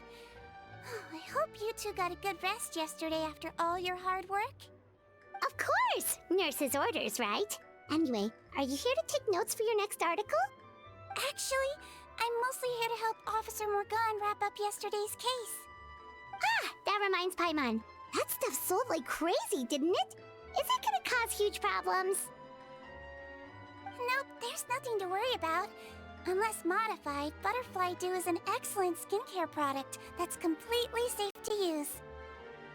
Besides, officers have already retrieved all Butterfly Dew purchased on the market. Now it's just a matter of disposal. After consulting Monsieur Nervulette, I came up with a way to neutralize any harmful effects, so it'll evaporate naturally without polluting water or soil. Wow, it's Sigewinne to the rescue again!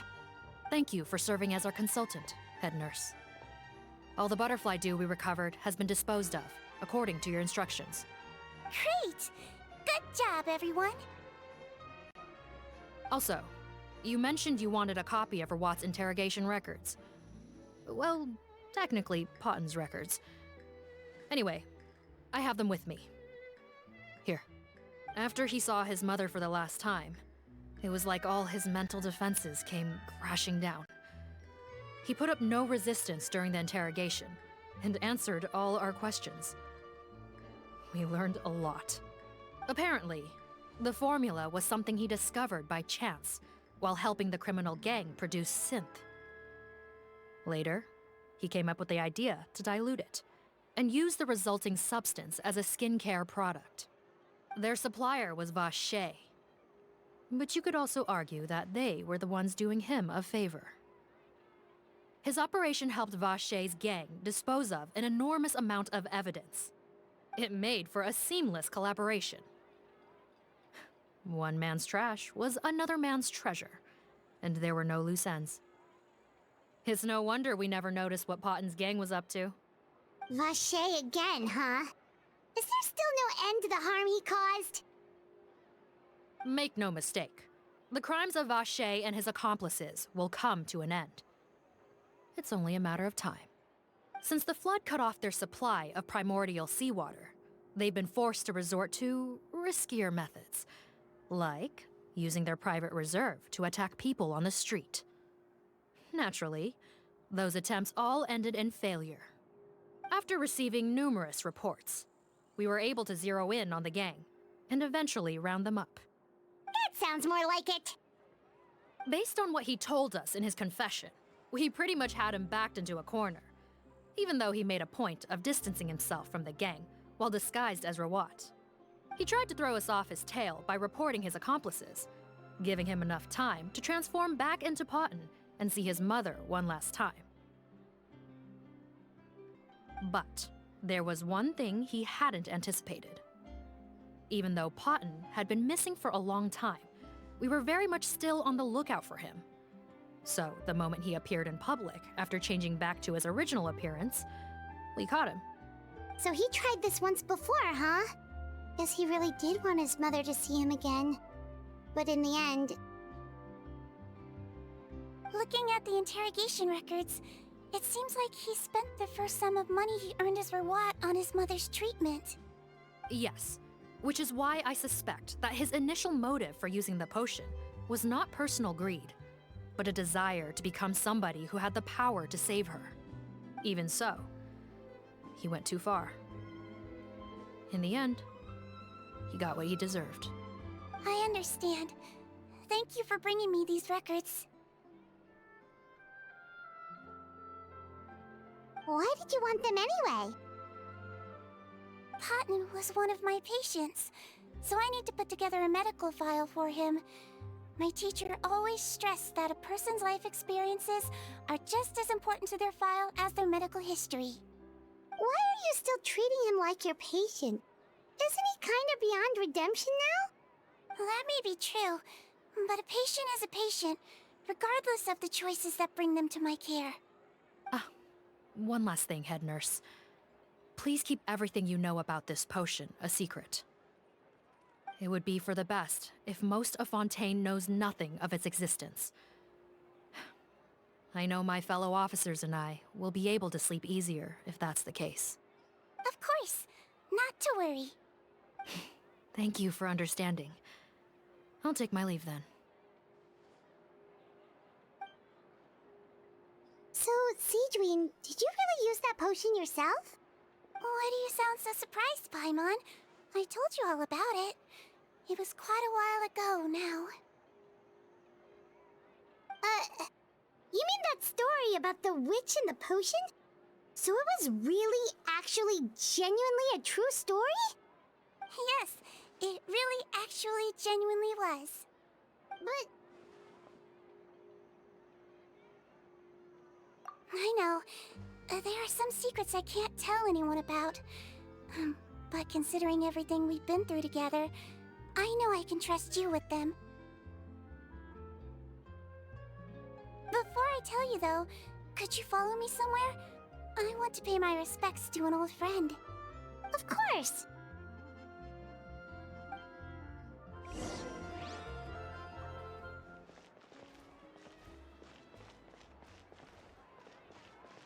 Stocks are running low, so purchase soon to avoid disappointment.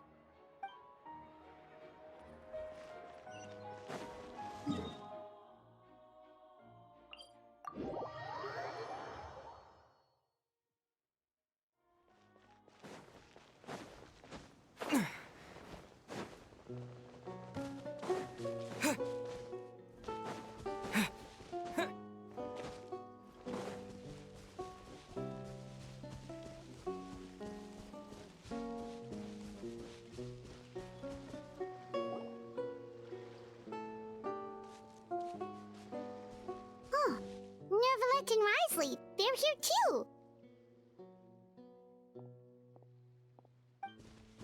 Good to see you, traveler. Paimon. I trust all has been going well for you? Big news, everyone. The Udex is out of his office on important business. Is that genuinely something people would consider big news? Why wouldn't they? Important business is a big deal. Ah, yes, you're quite right. When someone you care about requires emotional support, being there for them at the right time and place is of the utmost importance. After reading the Maréchal Say Phantom's reports, I had a feeling a trip here might be in order. Take note. That, my friends, is how Monsieur Nervalet shows that he cares. We're both here for the same purpose, actually, to accompany sigewinne as she pays her respects to her late teacher. So the old friend she mentioned was her teacher then? The witch? Oh, sorry. Paimon didn't mean to be rude. It's only 'cause sigewinne calls her that all the time, so... I doubt she considers that title to be offensive, Paimon. Don't worry. Indeed. In fact, I believe sigewinne would take it as a sign of affection. She has spoken of this doctor on many occasions, and it sounds like she was a truly generous individual. In those days, many people harbored prejudices against Melusines. She was the only teacher willing to take sigewinne on as a student. Wow. It's really nice of you two to be here for sigewinne. Guess you guys really look out for your younger colleagues, huh? Younger colleague? Well, that might be true for the Udex, but I'm not sure I can say the same. Sigewinne served a sentence in the fortress of Meripede hundreds of years ago, and after she did her time, she decided to stick around. She's been an integral part of our administration ever since. Strictly speaking, the head nurse has been around longer than most people in the fortress, myself included. Pretty sure that makes me the younger colleague. She served a sentence? Yes. Long before I became Udex, there was an ancient law in Fontaine that prohibited any attempt to transform another species into a human.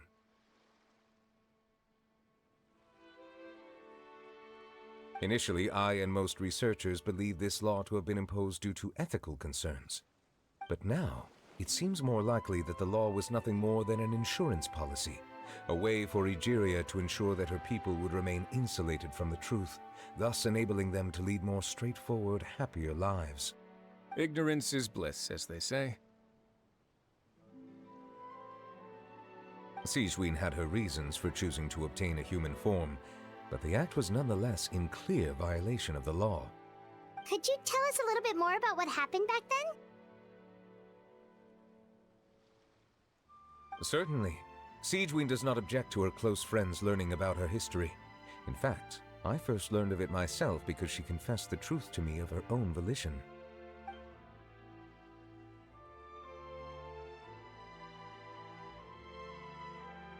Even with their daughter so ill, they kicked you out? Stubborn as always.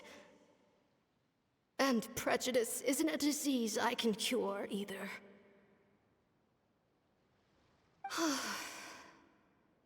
Shame that I don't have the energy to get over there. You're laughable, you old witch. You want to save everyone in Fontaine, but you can't even save the patient before you. Master, what are you... I discovered a strange disease, one I suspect that every Fontainian suffers from. But without witnesses or proof, no one will believe me. I had no choice but to experiment on myself to find a cure, but I hit a wall.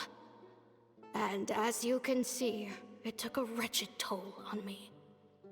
Then I'll find a cure for you, and then you can go cure her.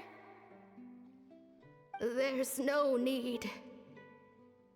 I am beyond saving now. There's nothing you can do. But, Master... As I said before, a doctor's duty is to treat whatever ailments they can. I know, but they don't trust me at all.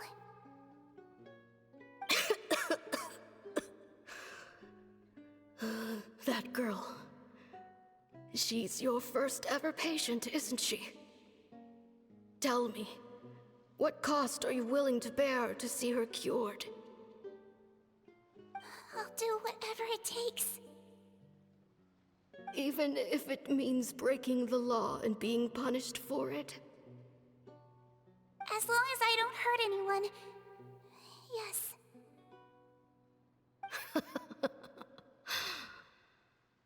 Spoken like a true student of mine.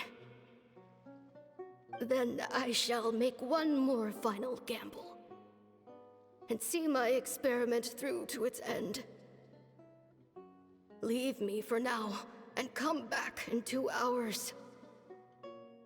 If I am able to work this miracle, then I will have found a way to save all Fontanians, and I shall be able to help you treat that girl. If not, then it means there is one more disease in this world that I cannot treat. In that case, do not come looking for me. I will leave you a parting gift.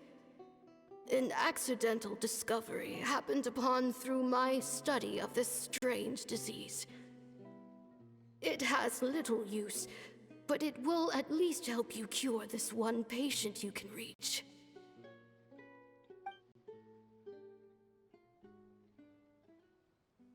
When sigewinne returned, the miracle had not occurred. She found a potion bottle and a note on the table. After using the potion as instructed, she gained her current form, breaking Fontaine's law in the process. And after I had confirmed the veracity of the events, I gave my verdict. So that's what happened. I fear sigewinne only understood the full story after the truth about the dissolution of Fontanians was uncovered. When I reflected on all this with that knowledge in hand, I felt a deep sense of regret. As I use the law to uphold justice, there are times when I cannot help but acknowledge its ruthlessness. After the final details of the events surrounding sigewinne's transformation came to light, I checked several sources and, thankfully, the legal code does not require sigewinne to shoulder any additional punishment. Wonder how she feels about all this. Since she invited you here, I imagine she intends to speak of these matters with you, no?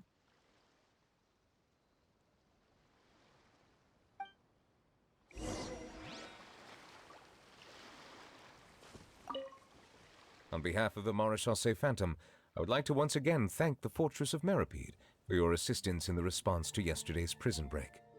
Our head nurse and the traveler in Paimon did most of the heavy lifting, I would say. Sigewinne seems to be in good spirits. I trust work hasn't been too hard on her lately? Well, she might be the only permanent medical staff in the fortress, but there's plenty of people with medical knowledge willing to help her out. I am most relieved to hear it. The way you're asking after her well-being makes you sound like a concerned parent. Well, I won't lie. I've always seen myself that way. Showing your age a bit there, don't you think? Indeed. Actually, I often forget just how much older I am than you. Well, while we're on the topic, what did you do before getting this job anyway? Spend all day swimming in the sea from east to west and then north to south? Yes, and from the surface to the ocean floor on occasion. Wow. Impressive. Apologies, that was merely an attempt at humor. You can disregard what I said. That's impossible, I'm afraid. My imagination's already running wild.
You're here.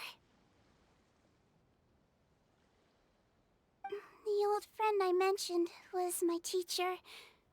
When she passed, her body was nowhere to be found. All that's left of her is an empty tomb. And even that's deep underwater now. Sigewinne, the witch who gave you the magic potion, she was your teacher, wasn't she? Sounds like Monsieur Neuvillette filled you in. After learning the truth, it must have been hard to process, huh? Well, to be honest, after I realized what really happened that night, my first thought was that it kind of made sense. It seemed exactly like the sort of thing she would do. But she was planning to sacrifice herself and never told you. That's just who she was. If lying is what it took to get a kid to take their medicine, then that's what she'd do.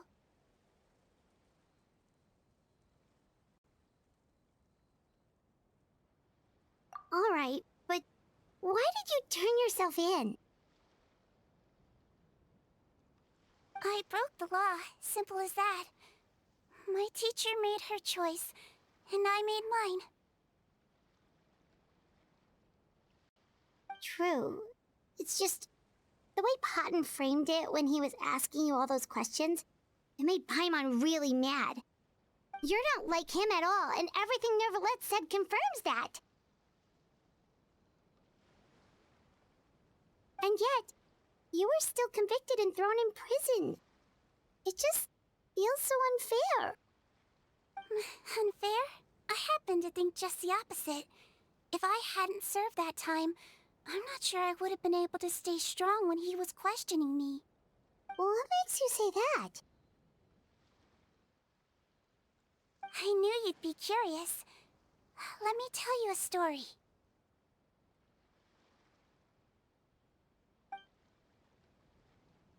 The verdict came down. This Melusine is guilty.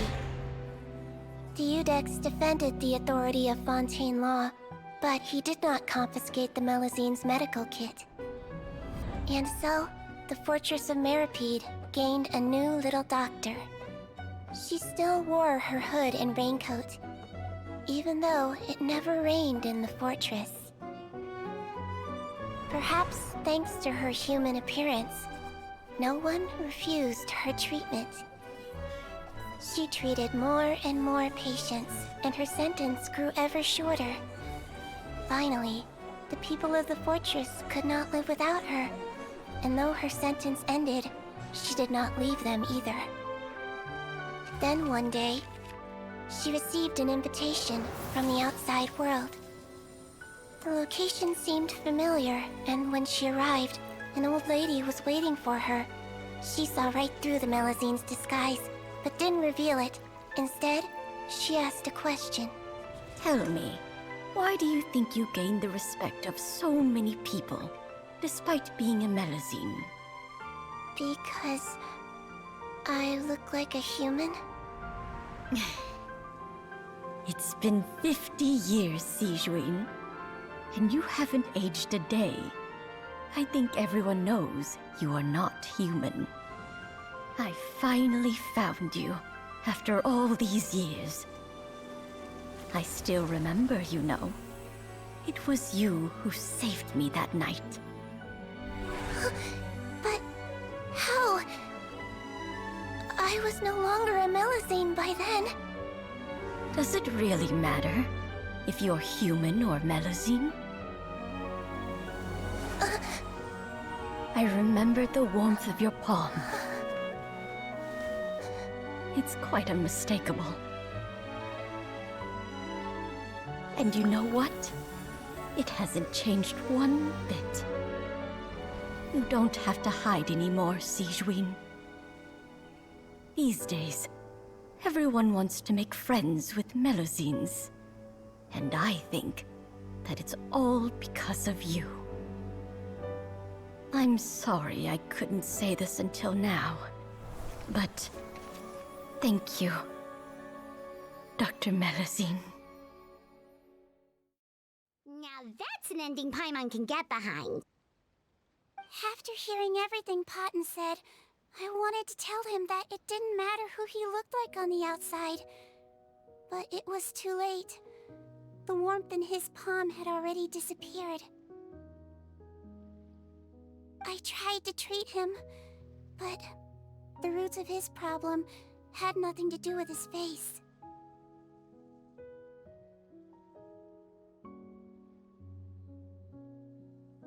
I understand. Thanks, you two. I appreciate you being here for me while I talk this through. Oh, it's nothing. Our pleasure. Oh, there's one more reason I invited you here. It's about time I finally give you what I promised. In order to restore the appearances of the face-swapping victims, the Marechaussee Phantom gave me special permission to make a few bottles of that potion. And I made one extra just for you two.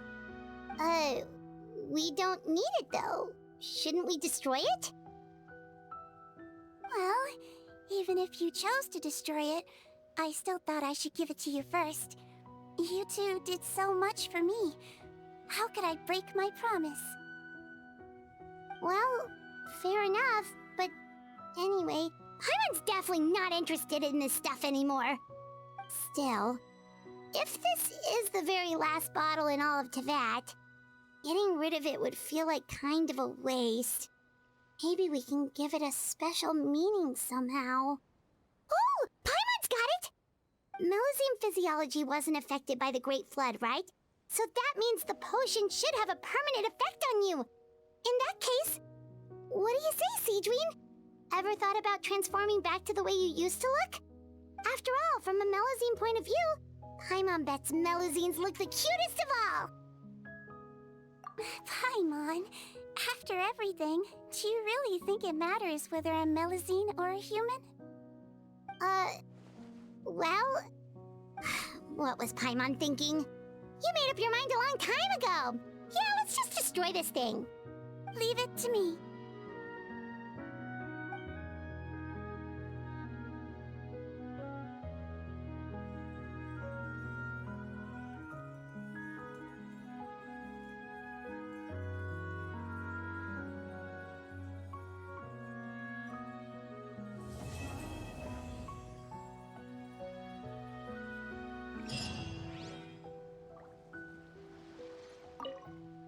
I'd like to stay here with my teacher for a little longer.